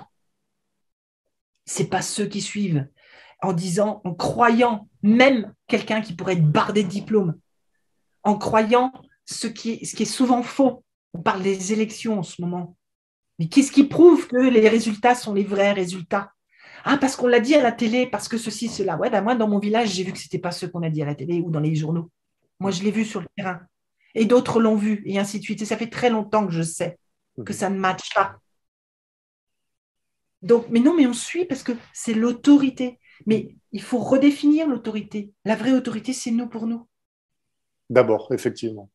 Et lorsque l'autorité au-dessus politique n'est pas juste, la désobéissance civile est un devoir, j'ai envie de dire, à un moment donné. Premièrement, mais deuxièmement, si je puis me permettre de te couper, c'est que qui a le droit d'avoir autorité sur nous? Qui a le droit de décider pour nous? Bien sûr qu'il faut des règles, faut pas faire, il y a des choses qu'il ne faut pas faire. Bien sûr qu'il faut charter. Et ça, cette autorité-là, oui, mais c'est une autorité d'appliquer un ensemble de choses. Mais ce n'est pas de nous atrophier, de nous enchaîner pour tout. Hein. Ce n'est pas uniquement nous enchaîner par rapport au confinement et compagnie, etc. C'est nous enchaîner aussi dans le sens de dire, tu n'as pas le droit, par exemple, on va reprendre les sujets de tout à l'heure, de te former sur telle chose, d'enseigner telle autre chose, et ainsi de suite, et ainsi de suite. Mais pourquoi? Ce que j'enseigne n'est pas mal, ce que je fais n'est pas mal. Il y a une demande. Et puis, on va vers des nouveautés puisqu'on est censé évoluer. Pourquoi est-ce que c'est toujours les mêmes choses et que ça limite tellement qu'aujourd'hui, on a l'impression qu'on n'apprend plus rien? C'est ça. On n'apprend plus grand-chose. Ou ce qu'on doit apprendre, on l'apprend tout seul en naviguant sur Internet. Oui, ou par soi-même dans les expériences de vie, des échanges aussi avec les autres. C'est très riche d'avoir des échanges avec les autres sans forcément être d'accord. On peut ne pas être d'accord d'accord. On peut se dire, ça ne colle pas en moi, ça ne vibre pas en moi, ou il me manque des informations, des éléments, parce que parfois, on ne peut pas fournir toutes les informations. On ne dispose pas même des fois des mots. Moi, je manque de mots de plus en plus pour expliquer certaines choses aujourd'hui. Pourtant, je suis très attachée aux mots et je n'ai pas les mots précis pour expliquer certaines choses. Ça me pèse de pouvoir, de pas pouvoir expliquer plus précisément certaines choses que je vis ou que je ressens parce que les mots me manquent. Mais ça ne veut pas dire que j'ai tort. Et ça ne veut pas dire non plus que j'ai raison. Et ça ne veut surtout pas dire que l'autre doit complètement croire en ce que je dis. C'est très juste, c'est vrai. Pour revenir un petit peu à ton texte et donc à cette notion d'expérience de 1000 grammes qui est liée à la Covid, qui est liée donc à ce que nous vivons à l'heure actuelle, tu disais que le marketing joue un rôle très important dans la manipulation. Dans l'expérience de 1000 grammes, bon, ce n'est pas du marketing, c'est simplement l'acceptation d'une autorité. Mais là, j'allais dire, la manipulation est tellement énorme que pour pouvoir la mettre en place, il faut beaucoup de propagande. Et donc, cette propagande se met en place par le marketing. Oui, ben oui, parce que sinon, ça ne peut plus marcher. En fait, il faut remettre dans le contexte. C'était l'après-guerre, l'expérience de 1000 grammes, dans les années 60. Dans les années 60, il y avait tout à reconstruire, tout à remettre en place. On était toujours dans cette dynamique d'après-guerre, des Trente Glorieuses, de tout un ensemble de choses où la vie était plutôt assez belle, assez facile, entre guillemets, par rapport à l'époque. Même si bon, il y a des choses qui arrivaient comme la machine à laver le linge, des trucs comme ça. Enfin, on évoluait, il y avait une évolution industrielle, technique, financière, technique, voire technologique, même humaine. Le fait d'être libéré, tu pouvais claquer la porte de patron, tu allais en face, tu avais un boulot, on ne te demandait pas tes diplômes, on était juste en train de te demander si tu étais capable de le faire, on regardait si tu étais capable de le faire, tu n'étais pas capable, on te foutait dehors. C'était basique, très simple, et moi je trouvais ça plutôt très bien. À évoluer peut-être, mais pas dans ce qu'on évolue aujourd'hui, parce que moi je ne pense pas du tout qu'on ait évolué. Donc il faut remettre dans le contexte. 1000 grammes, c'est dans un contexte qui est très différent d'aujourd'hui. C'est un contexte où les gens croyaient aux autres. Et s'il y en a un qui était menteur, il foutait une pêche. Il faut dire les choses comme c'était. Le politiquement correct, à l'époque, n'existait pas. C'est toi, tu mens, et ça va se savoir. Oui, et il n'y avait pas de la presse qui diffamait, tu n'avais pas le tribunal qui était corrompu. S'il lui avait menti, il avait les preuves, ben, c'était réglé. Il n'y avait pas de oh ben non, écoutez, il y a telle occasion qui fait que, ou telle chose qu'il a vécue, ou on n'a pas suffisamment de preuves, on va le relaxer, ou la presse va l'encenser. Il n'y avait pas de ça. Donc déjà, il n'y avait pas ce marketing et cette corruption aussi forte qu'elle est aujourd'hui. Alors, où il y a une justice, en gros. C'était assez juste. Peut-être pas à 100%. Et puis, si ça n'allait pas, on foutait une pêche. C'était vraiment ça. Je ne dis pas qu'il faut frapper. Ce n'est pas ce que je suis en train de dire. Mais je veux dire, ça se réglait en quelques secondes. Ça se réglait d'homme à homme. Ça se réglait de contexte à contexte, de situation à situation. Il n'y avait pas tout cet enchevêtrement, toute cette psychose qu'on l'on crée autour, tout un marketing que l'on crée autour pour inventer une histoire et l'arranger en fonction de ce qu'on veut en obtenir, de ce que l'autorité a guidé dans l'obtention de ce qu'on doit en faire. Ouais. J'ai bien dit ça comme ça. À l'époque, non. Ça ne marchait pas du tout comme ça. Donc déjà, très différent. Donc, ceux qui ont fait l'expérience de 1000 grammes étaient dans cet état d'esprit de je fais confiance. Parce que si ça ne marche pas, l'autre, il se prend une pêche. Je résume. Hein. Ce n'est pas une pêche forcément physique, encore une fois. C'est, je vais dire à tout le monde que tu es un menteur, je vais faire ceci, enfin voilà. Donc, ça va se finir avec un règlement de compte, en gros, de dire les choses comme elles sont, dans une notion de justice juste. Depuis, les choses ont évolué, puisque la télévision, comme je l'ai dit, et je l'ai écrit depuis moult années, notamment dans mon livre Net Profiling, comment appréhender les cybercriminels en deuxième version, puisque la première date de 2015, là c'est celle de 2018, que la télévision était un très bon informateur, mais véhiculateur de manipulation. Et qu'Internet est l'accélérateur. Donc, c'est ça qui a fait qu'aujourd'hui, on en est là aujourd'hui, dans cette situation-là. Et on a rajouté des outils. Donc, Internet est un outil, et le marketing est un outil. Moi, je me rappelle, je suis une ancienne DIRCOM, directrice commerciale communication. Le marketing était intégré à les méthodes anglo-saxonnes, pas françaises. Je travaillais beaucoup dans des groupes anglo-saxons. Donc, le marketing était intégré, mais le marketing n'avait pas beaucoup de poids. Il avait On vérifiait, par exemple, j'avais créé le pricing product, qui était de voir la vie du produit, comment ça bougeait, parce qu'on avait des problèmes de qualité, parce qu'on avait des problèmes de rupture de stock, etc., etc. Donc, ça n'avait pas beaucoup de poids. C'était important dans notre job, mais pas beaucoup de poids. Ce qui avait du poids, c'était le service client, le marché, le commercial, enfin, tous ces trucs-là, tu vois, les chiffres aussi, combien on vendait, etc., les commerciaux, etc., etc. Et la communication qu'on mettait en place derrière, le visuel, qui était visuel, de comment on mettait en avant les produits, comment on mettait en avant la société, tous les incentives, tout ce qui n'existe quasiment plus aujourd'hui, les cadeaux clients, enfin bref, tous ces trucs-là. Donc, le marketing a pris plus de poids derrière parce que le marketing, c'était je vais vendre comment, je vais choisir le produit pour le marché. J'ai bien dit, je vais choisir le produit pour le marché. Ce n'est pas le client qui choisit, c'est les autorités qui choisissent. Parce que ce produit-là, il se vend bien, on va faire tant de marge, etc., etc. Donc, on va se démerder pour vendre ça. Tout s'est inversé. Ce n'est pas la personne qui existait, c'est le contraire.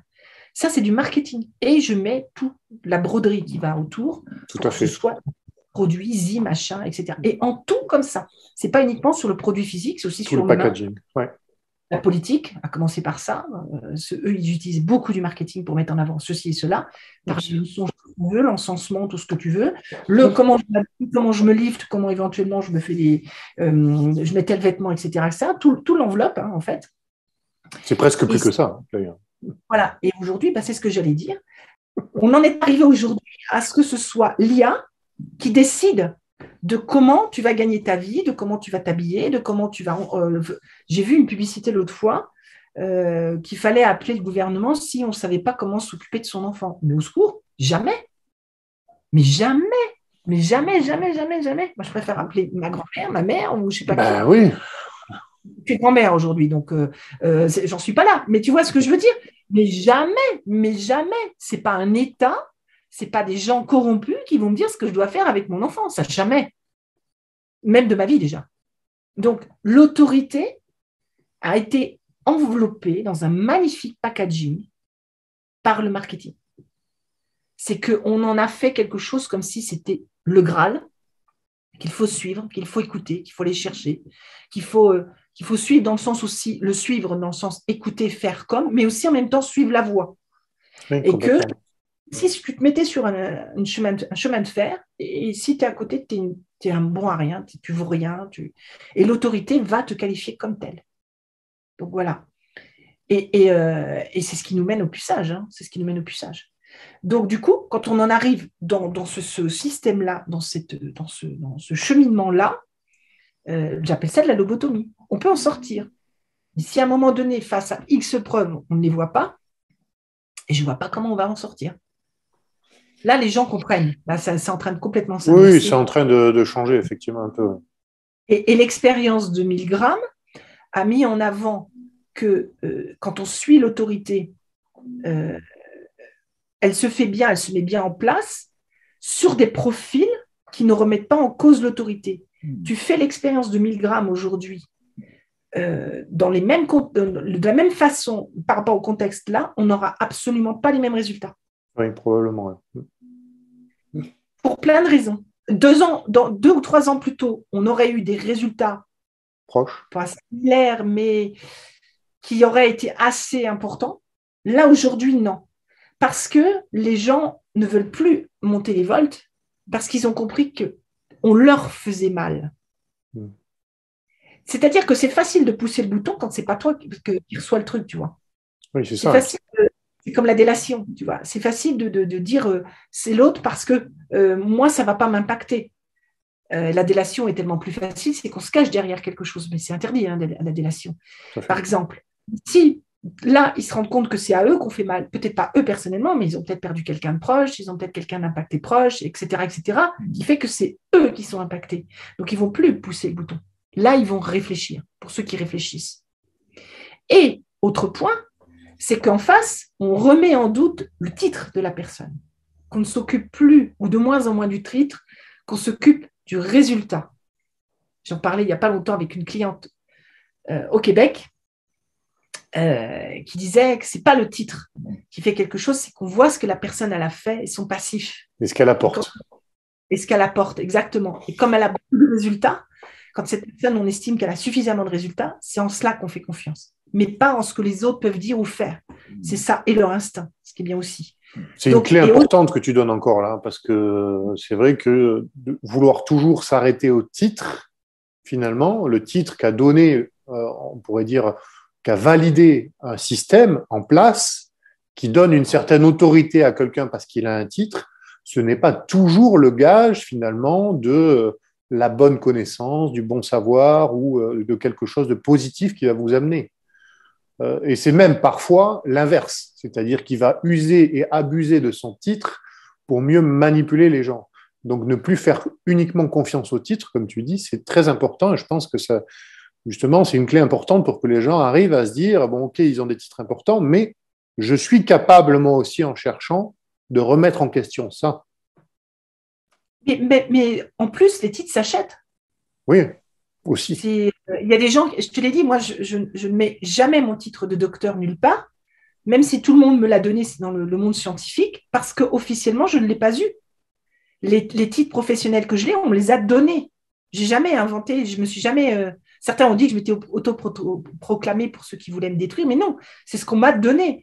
Et là, on m'a donné le titre de docteur, mais comme c'est un titre que j'estime qu'il faut l'avoir officiellement, d'où je ne peux pas l'utiliser, mais dans toutes les conférences, tous les jours, je reçois au moins 3-4 demandes pour écrire des articles scientifiques.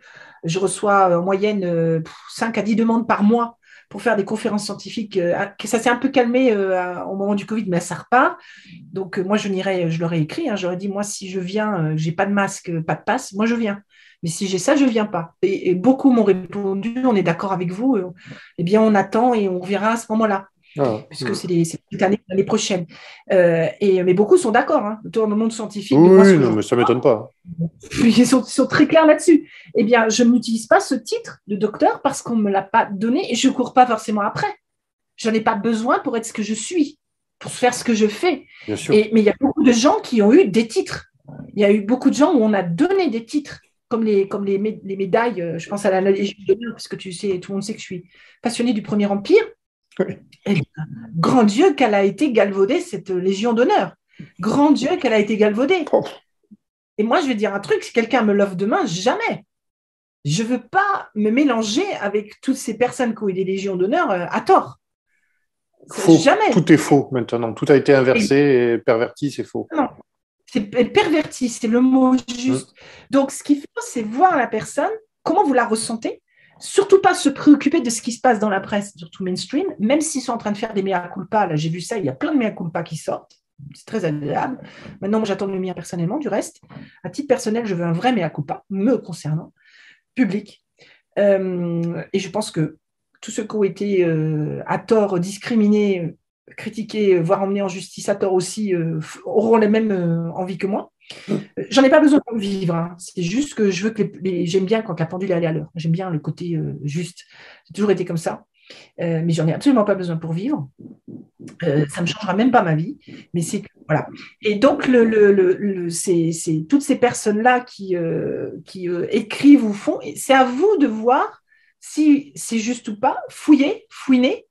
Ce qui est positif ou négatif, qu'importe, et faites-vous votre propre jugement, renseignez-vous même à droite, à gauche, posez des questions éventuellement à la personne en question, peut-être que vous pouvez le contacter, et de lui dire, voilà, il y a ceci, il y a cela, écoutez ce qui paraît, et à un moment donné, vous allez vous rendre compte que par vous-même, ce qu'il faut ou ce qu'il ne faut pas, si c'est vraiment quelqu'un qui est dans le domaine qui dit, ou si il a fabule, dans la cyber, je reviens dans la cyber, si tu savais le nombre de gens qui ont fait des conférences sur la cyber, moi, je les connaissais en privé, des gens qui passent à la télé partout, qui font des grands trucs. Je les connais, des gens très connus. Hein.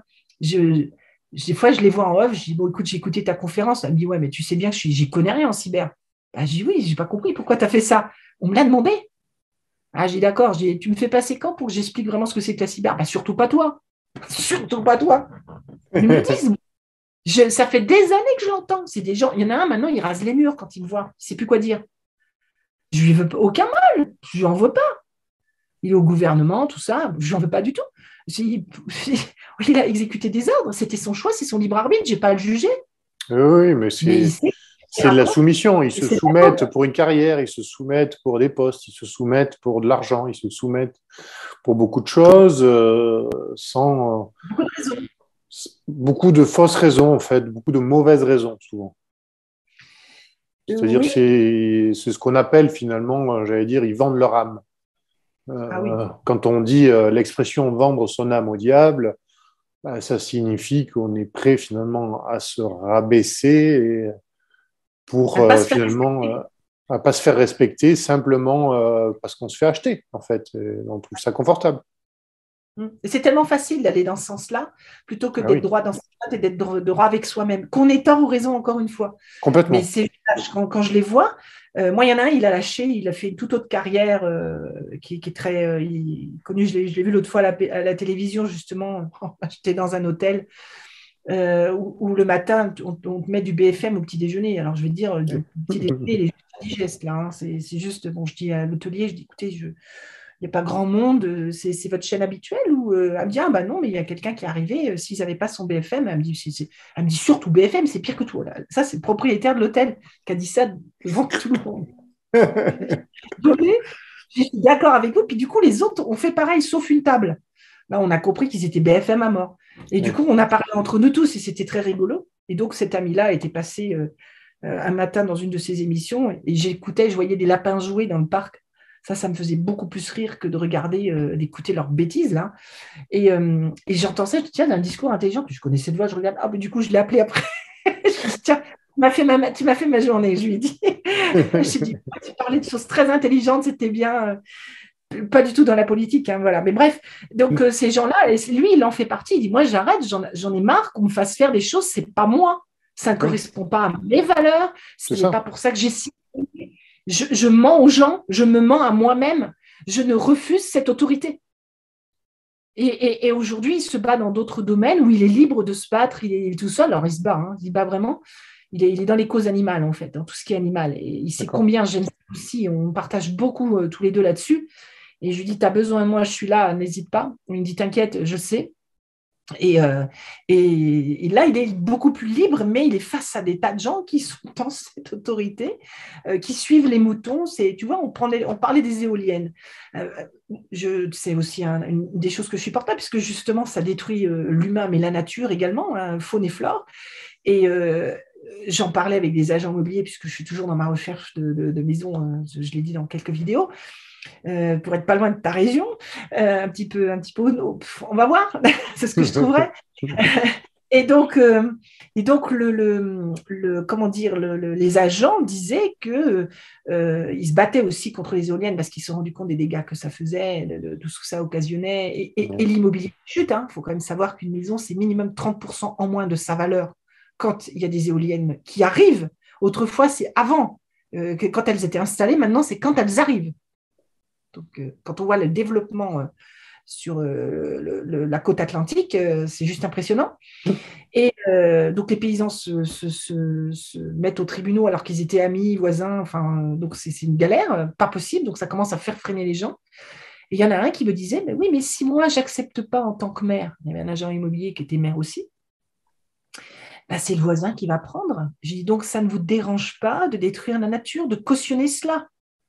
Oh, il me dit, vous savez, on n'a pas vraiment de mesure là-dessus. Je dis, ça, c'est ce que vous ont dit les gens qui vendent les éoliennes. mais bien sûr. Avez-vous avez-vous fouillé sur les résultats? Parce que moi, je peux vous présenter plein de dossiers de résultats là-dessus. Et il y en a plein dans d'autres émissions et même sur Internet. Je connais même une dame qui lutte fort en France pour ça, qui fait ça très bien, une Bretonne qui est extra. Céline, si tu m'écoutes, bisous. Donc voilà. Et puis pareil pour celui que j'ai cité tout à l'heure, je n'ai pas dit son nom. Bisous. Fallait hop, je mets tout le monde dans le paquet.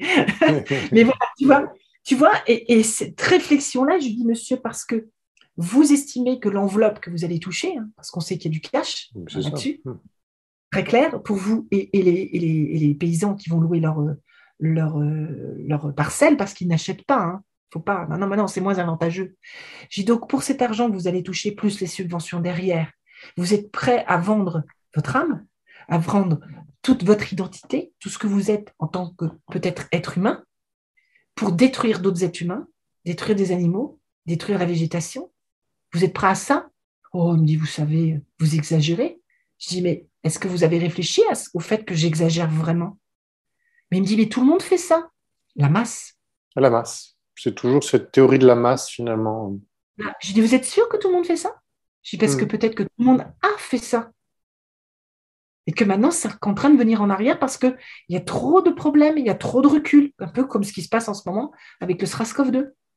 On voit maintenant, il y a suffisamment, pas trop de recul, suffisamment, c'est la dyslexie encore, suffisamment de recul pour dire aujourd'hui que ça ne matche pas, ça ne va pas, il y a des problèmes.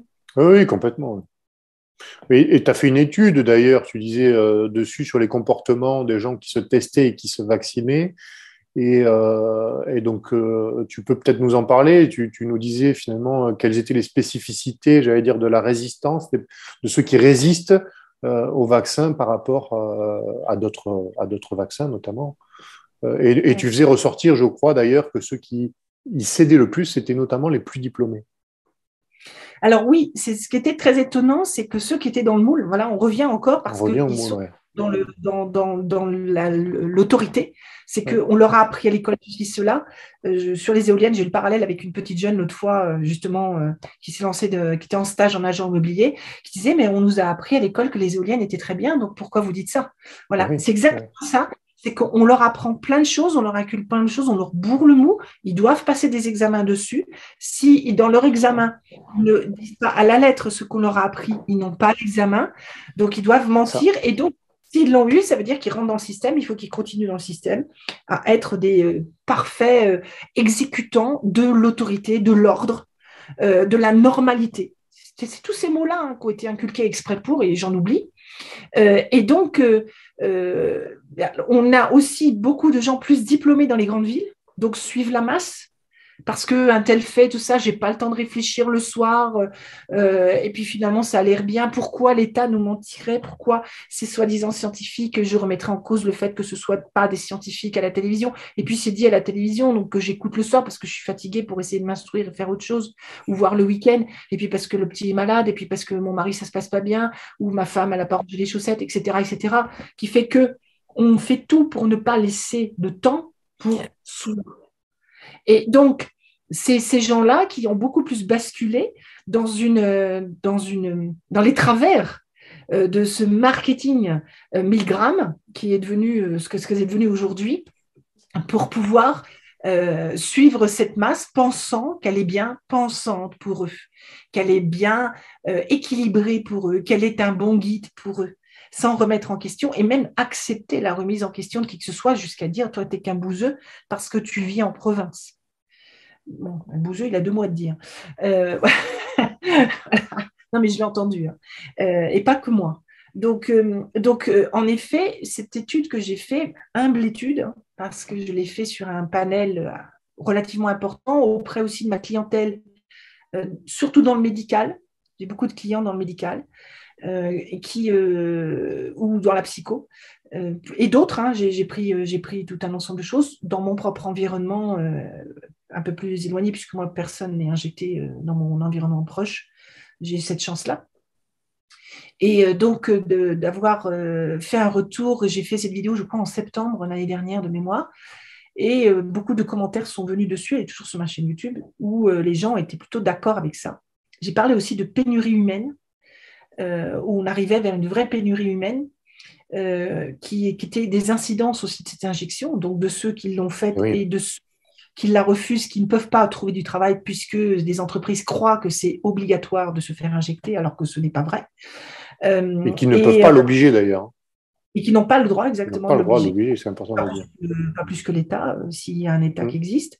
Et donc, le fait est que ceux qui suivent, en fait, c'est ceux qui sont vraiment dans le process, qui ont bien été mis dans ce process de manipulation, qui suivent les instructions de faire comme ceci, cela, parce que tout le monde fait comme ça. Et ceux qui prennent le temps de réfléchir, ceux qui ont cet esprit vraiment de discernement, et ils peuvent être très diplômés, hein, là, ils bloquent, bien sûr. C'est parce que quand je dis ça, c'est pas du 100%. Hein. Il y a des gens qui le prennent. Dans l'émission d'avant qu'on avait fait ensemble, on avait parlé de personnes âgées, mais c'est pas toutes les personnes âgées. On avait dit que les personnes âgées n'avaient pas toujours la possibilité de loisir de s'instruire facilement avec Internet, les outils, parce qu'ils sont pas nés avec. On avait dit quelque chose comme ça. Oui, et donc j'ai eu des proche comme si c'était toutes les personnes âgées, mais bien sûr que non. Non, Ça non, n'est pas jamais, tout le bien monde. sûr. C'est une globalité. On n'est jamais à 100%, il n'y a jamais de 100% dans quoi que ce soit. Et merci de l'avoir dit d'ailleurs pour ces personnes qui ont mis ces commentaires-là, mais j'insiste et je réitère qu'on n'est jamais dans cette... Ni toi, ni moi, ni d'autres personnes avec qui je fais des interviews, on n'est jamais dans un... C'est une globalité, parfois une majorité, juste ça. Et donc là, on est sur les personnes qui sont des gens de la Terre, qui n'ont pas cette possibilité de temps aussi ou de toucher Internet. Il y en a plein qui ne savent même pas encore envoyer un email. Hein. Faut pas... Donc eux, le savoir, c'est compliqué. Il faut qu'ils le trouvent à droite, à gauche. C'est un peu plus compliqué. Ce qu'on appelle un peu le rural, entre guillemets. J'aime pas trop ce mot-là, mais c'est un peu ça. Donc là, on est entre deux, là, si tu veux. Mais par contre, on a tout un ensemble de gens qui ont du temps, qui prennent le temps, qui décident de comprendre, qui se sont dit, il y a un truc qui ne matche pas. Soit ils sont éveillés, soit l'instinct est fort chez eux, soit ils sont assez centrés, soit c'est simplement parce qu'ils ont toujours un esprit critique, soit ils sont curieux. Enfin, c'est tous ces profils-là. Là, il y a des grandes chances et il y a une grande majorité de ces gens-là qui ne sont pas rentrés dans le jeu. C'est un jeu, hein, ce qui se passe. Moi, je l'appelle Jacques a dit. Et en fait, Jacques n'a pas dit. Parce que quand on était enfant, on avait un Jacques a dit. Oui, je sais pas si je me souviens. Voilà, je ne sais pas si les jeunes aujourd'hui connaissent ce jeu-là, mais en fait, si Jacques a dit, bah, tu fais, si Jacques n'a pas dit, tu ne fais pas. C'est Donc ça. voilà, en gros, c'est ça. Donc là, Jacques n'a pas dit. Et on fait croire que Jacques a dit. Donc il faut être vachement prudent.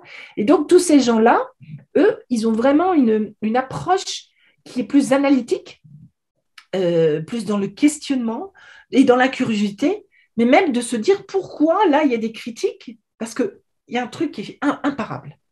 À partir du moment où vous prenez une tête d'une personne, vous prenez son nom, son image, et là je parle de moi aussi, hein, mais il n'y a pas que moi, et que vous la cassez dans la presse, c'est que vous pouvez être sûr que c'est tout le contraire. Là, alors maintenant les choses commencent à changer, donc on va voir si ça va continuer comme ça, mais là vous pouvez être sûr que c'est une histoire inventée de toutes pièces, parce que c'est une personne qu'il faut détruire. La presse, c'est payé pour ça. Moi, si un jour on révèle la somme était payée pour me détruire, que la presse, certaines presses sont touchées, plus les personnes qui ont tenté de me détruire, hein, vous allez tomber sur les fesses. Vous allez tomber sur les fesses. Le truc est énorme. Donc là, tu te dis, tu es dans un film en fait. Voilà, il n'y a pas d'autre mot. Tu es dans un film. Donc, les personnes qui ont l'habitude de ces films-là, qui sont dans ce process-là, tu ne vas pas leur dire que... Je vois là, l'affaire Trogneux. Mais ça fait 5 ans que je le dis. Je l'ai dit en privé, hein, bien sûr. Ma mère, quand elle a entendu le truc de Natacha Ray, elle m'a appelé, elle m'a dit, je suis désolée. Je lui ai dit, pourquoi tu es désolée? Elle me dit, je t'ai pas cru. Papa non plus, tu n'as pas cru. Ah bon? J'ai l'habitude, c'est pas grave. Et elle m'a expliqué parce que je leur avais dit. Ça, puis une autre affaire, c'est l'affaire Lelandais. Elle m'a tout balancé d'un seul coup. Voilà. Bon, il y en avait même d'autres, certainement, mais c'est pas grave. J'ai dit ça il y a des années, puis j'ai oublié depuis. Hein. Et elle me dit, mais c'est pas possible. Voilà, c'est pas possible. Pourtant, ma mère est éveillée. Hein. C'est pas possible. Bah si, maman, c'est possible. C'est sous ton nez. Tout est sous le nez. Il suffit de réfléchir. On n'a pas forcément toutes les réponses. On peut déjà mettre en doute sans avoir la réponse. Tout est sous les yeux. Tout est là. Il suffit d'observer et de comparer, de regarder. C'est bizarre, il y a des trucs qui ne collent pas. Taillé comme ça, c'est un peu. Ah, puis alors, comment elle on serait dans une pièce de théâtre, en fait, un peu un film. Finalement, ça fonctionne un peu pareil, puisque les médias sont achetés par des entreprises privées ou sont détenus par des milliardaires. Comme un film est payé par, on va dire, des entreprises privées, des milliardaires, mais finalement pour raconter une histoire. Donc, on est un peu dans la même démarche qu'ils veulent raconter leur histoire et pas la vraie histoire, finalement. C'est uniquement toujours... En fait, ils ont fait leur histoire. Ils sont en train de mettre... Là, on est en train de jouer la pièce. C'est-à-dire qu'ils ont fait le scénario, ils ont fait tout le scénario, ils ont mis en place tout ce qu'ils ont décidé de mettre dedans pour leurs intérêts uniques, parce qu'il faut quand même savoir un truc, c'est qu'il n'y a qu'une poignée de personnes qui ont fait ça, mais pour eux, ceux qui suivent l'autorité, ils n'ont rien à faire. Non. Ils n'en ont rien à faire des personnes qui suivent cette autorité. Ceux qui poussent le bouton jusqu'à 410 volts, ce ne sont que des jouets pour eux. Bien sûr. Ils n'en ont rien à faire. Et pousser le bouton à 430 volts, ça veut dire que c'est eux qui vont payer d'avoir tué l'autre. Parce que, ah ouais, mais non, c'est vous qui avez poussé le bouton. Oui, mais vous me l'avez dit. Bah oui, mais vous n'étiez pas obligé de le faire. C'est vicieux. C'est super vicieux. C'est très vicieux. Ah oui, c'est sournois, c'est très vicieux. Et justement, on va pouvoir rebondir, j'allais dire, sur ma dernière question et qui est un peu en même temps la fin de ton article, parce que je pense on va arriver pas loin des 2 heures d'émission. Je ne sais pas, je n'ai pas trop regardé, mais c'est tellement passionnant que ça passe très vite. C'est gentil. Merci. J'espère que ça passe aussi vite pour les auditeurs. Ah, mais j'espère aussi.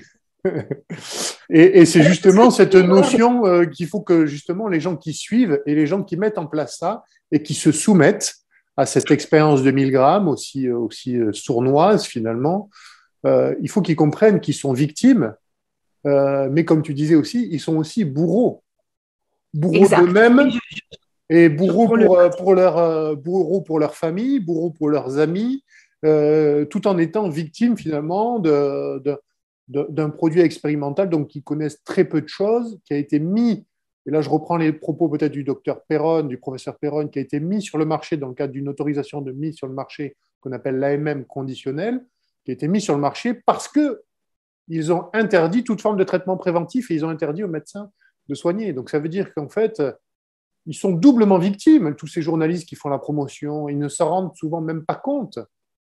Est-ce que tu peux nous expliquer cette notion un peu à la fois victime et bourreau?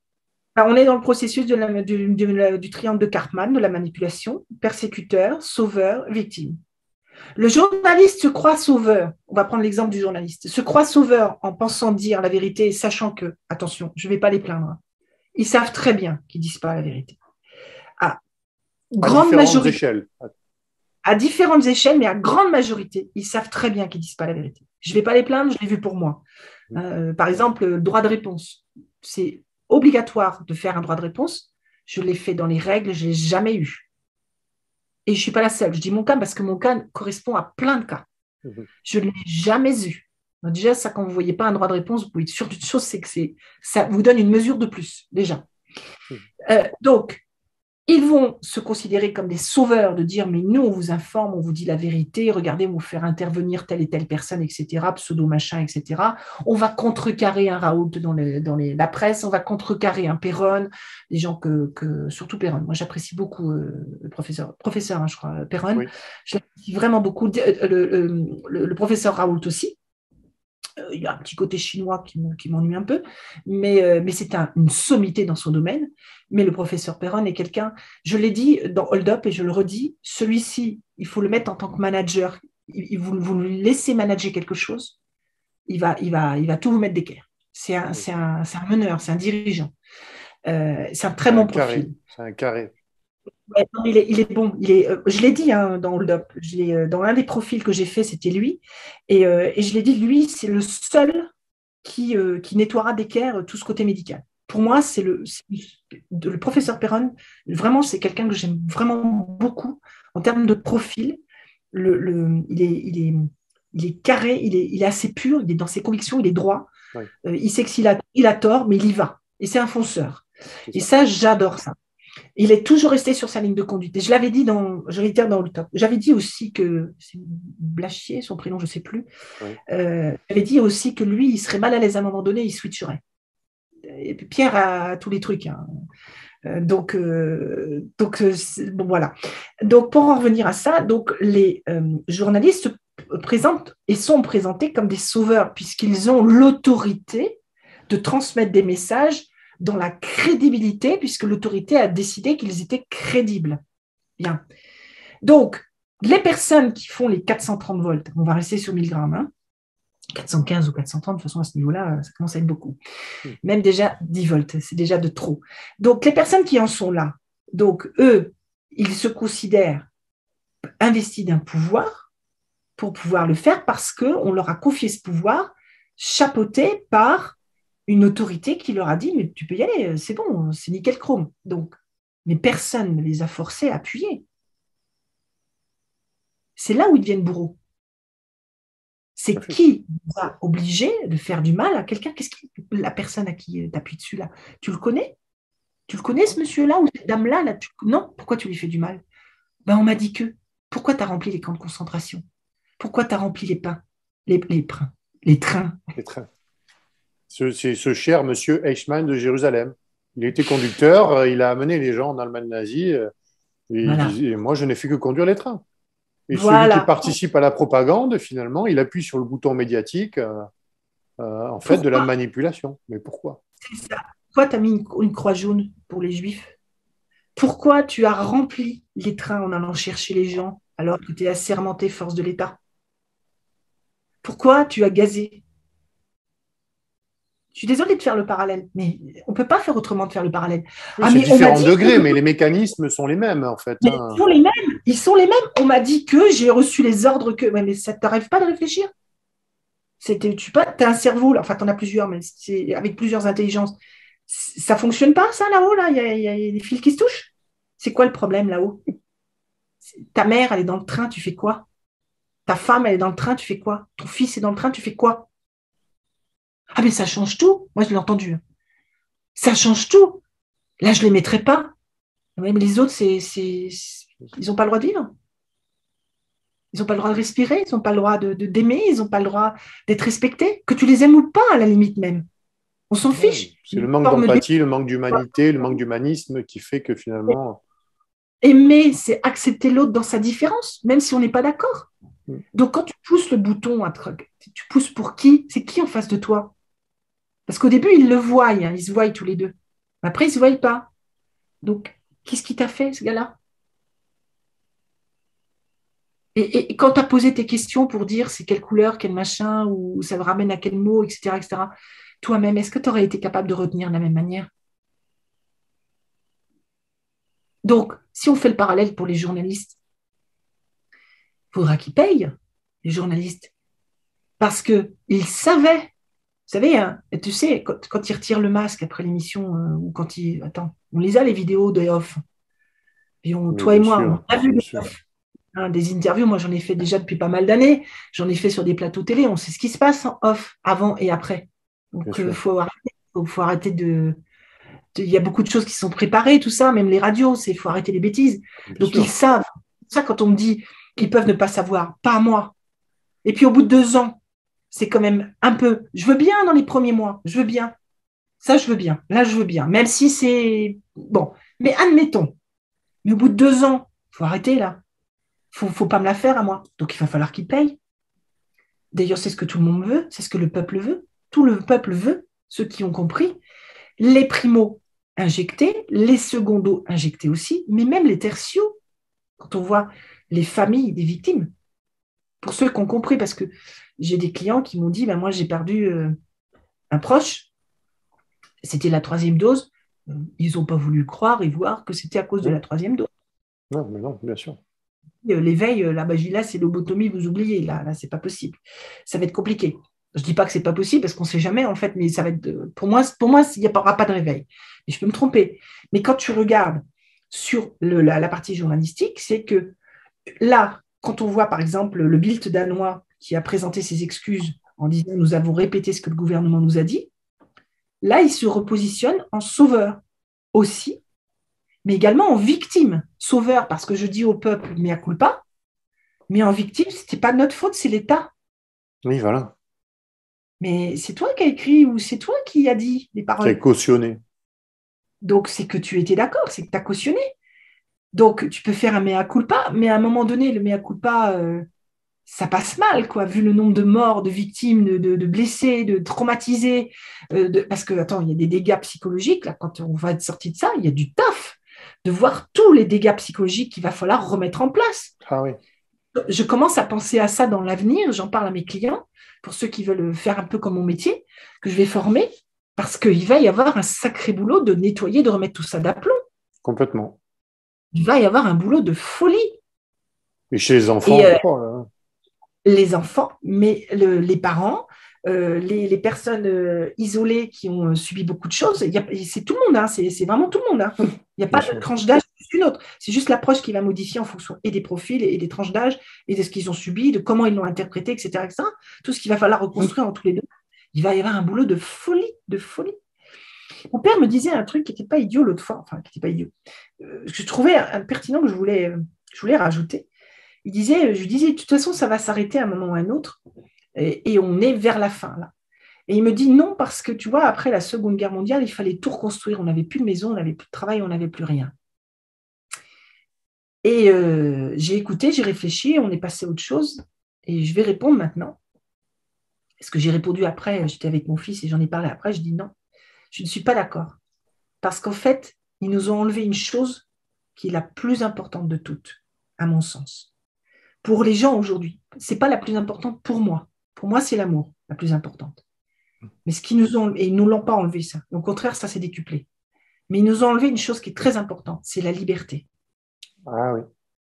Et ça n'a aucun prix. Ça n'a aucun et prix. Tout le monde veut retrouver sa liberté.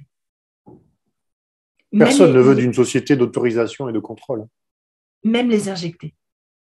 Et donc, je réponds maintenant. Et c'est beaucoup plus important que de reconstruire une maison ou quoi que ce soit. Bien sûr. Et aujourd'hui, les gens, on voit dans l'immobilier, il n'y a pas beaucoup de gens qui se projettent de vendre, de faire ça et ça, parce qu'ils ont peur. Donc, il n'y a pas tant de biens que ça à vendre. Parce qu'ils ne savent pas où ils vont aller. Donc, ils ne sont pas libres. Et tout le monde veut retrouver sa liberté. Donc, c'est pour ça qu'on arrivera encore plus vite que prévu à la fin. Parce que tout le monde veut la retrouver. Plus personne n'a envie de ça. Pourquoi là, les masques? Alors, on remet les masques à Paris, le lendemain, non, ça a été arrêté. Moi, j'ai connu plein de clients ou des gens sur Paris qui m'ont dit, de toute façon, ne portez pas. Hein. On n'en a plus rien à foutre. Mais bien sûr. Ils n'ont plus l'autorité sur nous parce que plus personne ne veut appuyer sur le 430. Mais je crois qu'on ne veut même plus appuyer sur le 200. Et je pense même qu'on est arrivé à je ne veux plus appuyer sur 50. Mais il y en a encore qui sont en dessous. Ça veut dire que l'expérience de 1000 grammes de nos jours a une caractéristique qui est de dire que le fait de la reproduire voudrait dire que l'on serait dans une totale confiance en l'autorité. Il n'y en a plus. Non, il n'y en a plus. Il y en a plus l'année dernière. Là, il n'y en a plus. Mais est-ce que, alors je vais encore essayer de me faire un peu, j'allais dire, l'avocat du diable, le cynisme, est-ce que finalement, peut-être, étant donné que c'est une opération, on pourrait dire presque coordonnée, puisque tous les gouvernements ont réagi pareil, en Occident du moins, est-ce qu'il n'y aurait pas derrière un fond, j'allais dire, on va tout faire pour essayer de décrédibiliser finalement le pouvoir des gouvernants nationaux. Et là, je prends une position, j'allais dire, de recul, justement, délégitimiser les gouvernants nationaux pour pouvoir indirectement derrière suggérer un gouvernement transnational. Et j'essaie de m'inscrire dans la logique du président du Forum de Davos qui veulent un nouvel ordre mondial, un Great Reset, etc. Et finalement, est-ce qu'il ne faut pas justement délégitimiser tous ces gouvernants, c'est-à-dire les faire passer pour ridicules, s'ils ont une stratégie mondiale? C'est une des solutions, mais pour le crédibiliser après, si tu veux, c'était l'antichambre. C'est compliqué aussi. Après, oui. C'est-à-dire que là, pour moi, il y a eu des zones tests qui sont H1N1, Ebola, Sida. J'ai toujours dit ça depuis des années. Je dis, de toute façon, ça a été fait exprès, et puis c'est toujours en Afrique noire, tant qu'à faire. Voilà. Alors, il faut toujours qu'ils en prennent plein la tronche. On se demande vraiment pourquoi, c'est juste monstrueux ça aussi. Donc voilà, donc ça c'était des zones tests pour voir comment la population va réagir, pour commencer à préparer l'esprit, pour dire c'est horrible, il peut y avoir des virus qui tuent. Oh là là là, c'est terrible, c'est affreux. La grippe espagnole peut-être aussi, j'en sais rien. Je ne vais pas remonter jusque-là, mais moi, pour moi, Ebola, Sida, H1N1, je sais très bien que c'est des trucs qui ont été créés purement pour disséminer un ensemble de personnes et derrière, essayer de sortir la solution miracle ou pas, et puis de dire aussi, surtout, de créer cette peur, cette possibilité de dire aux gens, vous voyez, vous vous rendez compte, il faut faire attention, enfin, tout ce qui se passe en ce moment, de dire on peut tous mourir d'un virus voilà, avec un faux protocole de soins tant qu'à faire. Puis qui n'a pas, je réitère, le SRAS-CoV-2, la souche du SRAS-CoV-2 n'a pas été isolée scientifiquement et présentée par les gouvernants pour dire derrière tout ce qu'on fait derrière au niveau des lois, etc. etc. Il ne faut pas l'oublier. Ça a été fait sur des dossiers juridiques par des laboratoires indépendants. Donc, il ne faut pas l'oublier, ça non plus. Donc, ça veut dire qu'on se raccroche sur rien. Donc, ça, c'était les zones tests. Maintenant, après, comme les zones tests ont bien marché, ça s'est bien mis en place, ça existe plus ou moins, machin, moi, je le vois comme ça, c'est ma version. Ouais. Tiens, maintenant, une grosse zone.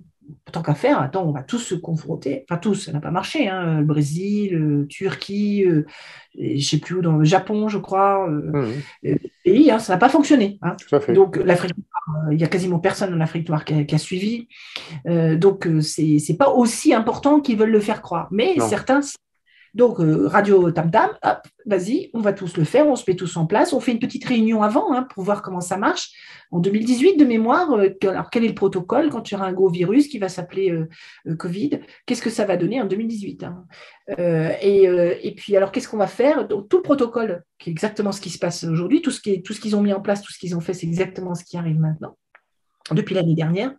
A été déroulé exactement comme ce qui s'est passé dans leur petite réunion entre les chefs d'État pour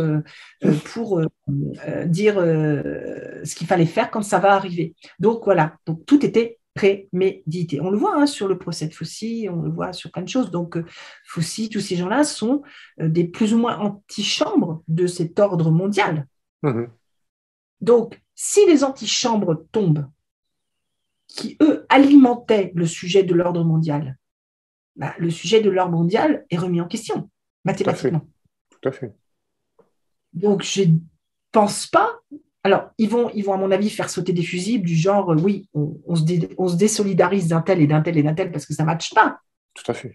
Peut-être réflire à un autre nouvel ordre mondial où ils vont trouver une porte de sortie. Hein. Ça, c'est très probable, très probable. Parce que l'ego, j'ai pas perdu, etc., etc. Ça, il y a toujours des fusibles dans ce genre de situation. C'est des trucs qu'on connaît déjà en entreprise depuis je ne sais combien d'années. Tu as toujours des fusibles. Et le profil type du fusible, c'est aussi très amusant. Mais là, je doute fort que ça crédibilise ceux-là dans la mesure où on sait que c'était leur antichambre, puisqu'on sait très bien que toutes ces personnes qui sont en train de chuter en ce moment et être décrédibilisées par rapport à ce qu'elles sont, à ce qu'elles voulaient faire, etc., sont en train de perdre pied et sont racolées à cet ordre mondial qu'ils voulaient mettre en place. Ce sont des pions, des pantins de puissance financière, économique au-dessus.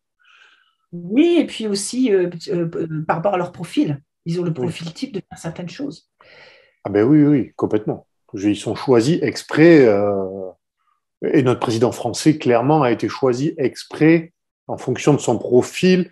Je crois que c'est M. Jacques Attali hein, qui a dit que c'était lui qui l'avait formé, qui l'avait même façonné. C'était son expression, je crois. Donc, lui, tout petit, lui, il a été façonné. Il s'est tout pris dans la tronche, lui. Hein. Ah oui, lui, c'est... Est-ce que tu aurais peut-être un dernier mot concernant finalement, peut-être en guise de conseil, pour une forme de désobéissance saine, une désobéissance civile, et pour surtout ne pas tomber encore dans le panneau de l'expérience de 1000 grammes? Alors, la sur soi, c'est le conseil, à mon avis, ce que tu as dit. Oui. C'est-à-dire qu'à partir du moment... Et en fait, on choisit, on rentre dans le jeu ou pas. On sait que c'est un jeu. On sait que c'est inhumain. On sait que ça n'est pas pour nous. On sait que ce n'est pas pour ça qu'on a signé. Déjà, avec ce qu'ils font de notre nom par rapport à la naissance, ce qui nous impose, nous oblige. Il y a suffisamment de preuves pour dire c'est trop. On est allé trop loin. Ça va trop loin. Donc, la désobéissance en soi, c'est chacun choisit ce qu'il a envie de faire de sa vie et comment il veut la faire. Et il rentre dans le jeu partiellement ou pas. C'est un choix personnel. Moi, je crois que la désobéissance, c'est ça. Mais c'est surtout de se rappeler une chose, c'est de ne pas faire aux autres ce qu'on ne voudrait pas qu'on fasse à soi. C'est ne pas juger les autres. On est personne. On ne connaît jamais l'histoire entière d'une personne. Quand il y a un conflit ou n'importe quoi, je dis toujours, prenez le téléphone et parlez avec la personne, n'écoutez pas que les autres. Ou vous envoyez un email, vous faites n'importe quoi, mais vous cherchez la réponse de l'autre côté. À partir du moment où vous ne cherchez pas la réponse de l'autre côté, c'est que vous cautionnez. Et donc, vous êtes dans le jugement. Donc, vous êtes un bourreau. Même si vous pensez avoir raison, et même si ce que vous entendrez de l'autre côté vous confortera à avoir raison, qu'importe. Donc, c'est la désobéissance dans le sens de je me libère de mes chaînes. On revient sur cette notion de liberté, je reprends ma liberté. Je pense que c'est Faut très dire, bien de finir là-dessus. Oui. Je me libère de mes chaînes. ouais. Et c'est tout. C'est quoi qu'on dise, quoi qu'on fasse, eh bien, je fais en fonction de ce que je peux faire, mais je ferai surtout ce qui est bon pour mes valeurs à moi, ma personne à moi, mon autorité à moi pour moi. Personne n'a le droit de disposer de moi d'une manière ou d'une autre si je ne donne pas mon accord. Je me fais respecter et je m'aime. Mais je m'aime pas dans je suis égoïste, je me fais des bisous, Non. je me fais des... Je m'aime dans le sens du respect. Et donc, je me fais respecter. Mais si on s'aime soi, on aime forcément les autres. Même si on Exactement. n'est pas d'accord, même si on ne les respecte pas, on aime forcément les autres. Donc, on ne pousse pas le bouton même à 10. C'est très juste. Écoute, je te remercie beaucoup pour ce petit mot de conclusion qui Je t'en prie. restera donc sur cette notion de liberté, cette notion de aime-toi et tu aimeras les autres aussi, respecte-toi et tu respecteras les autres sans jugement. Je pense que c'est les mots justes pour terminer sur cet échange sur l'expérience de 1000 grammes et le SARS-CoV-2. Je remercie tout le monde, tous ceux qui ont eu la patience, le courage peut-être, même la passion de nous écouter jusqu'à la fin. C'était encore un échange très enrichissant, en tout cas pour moi. J'espère pour vous Moi aussi. aussi. Pour toi aussi, c'est parfait. On se retrouvera avec Nadine très bientôt, puisqu'on a programmé de nouvelles dates sur d'autres sujets. Je ne vais pas vous faire le teasing maintenant, je vous laisse la surprise. Et je vous remercie encore et je vous dis à très bientôt pour une nouvelle vidéo. Merci tout le monde. Au revoir. Au revoir à tous. À bientôt.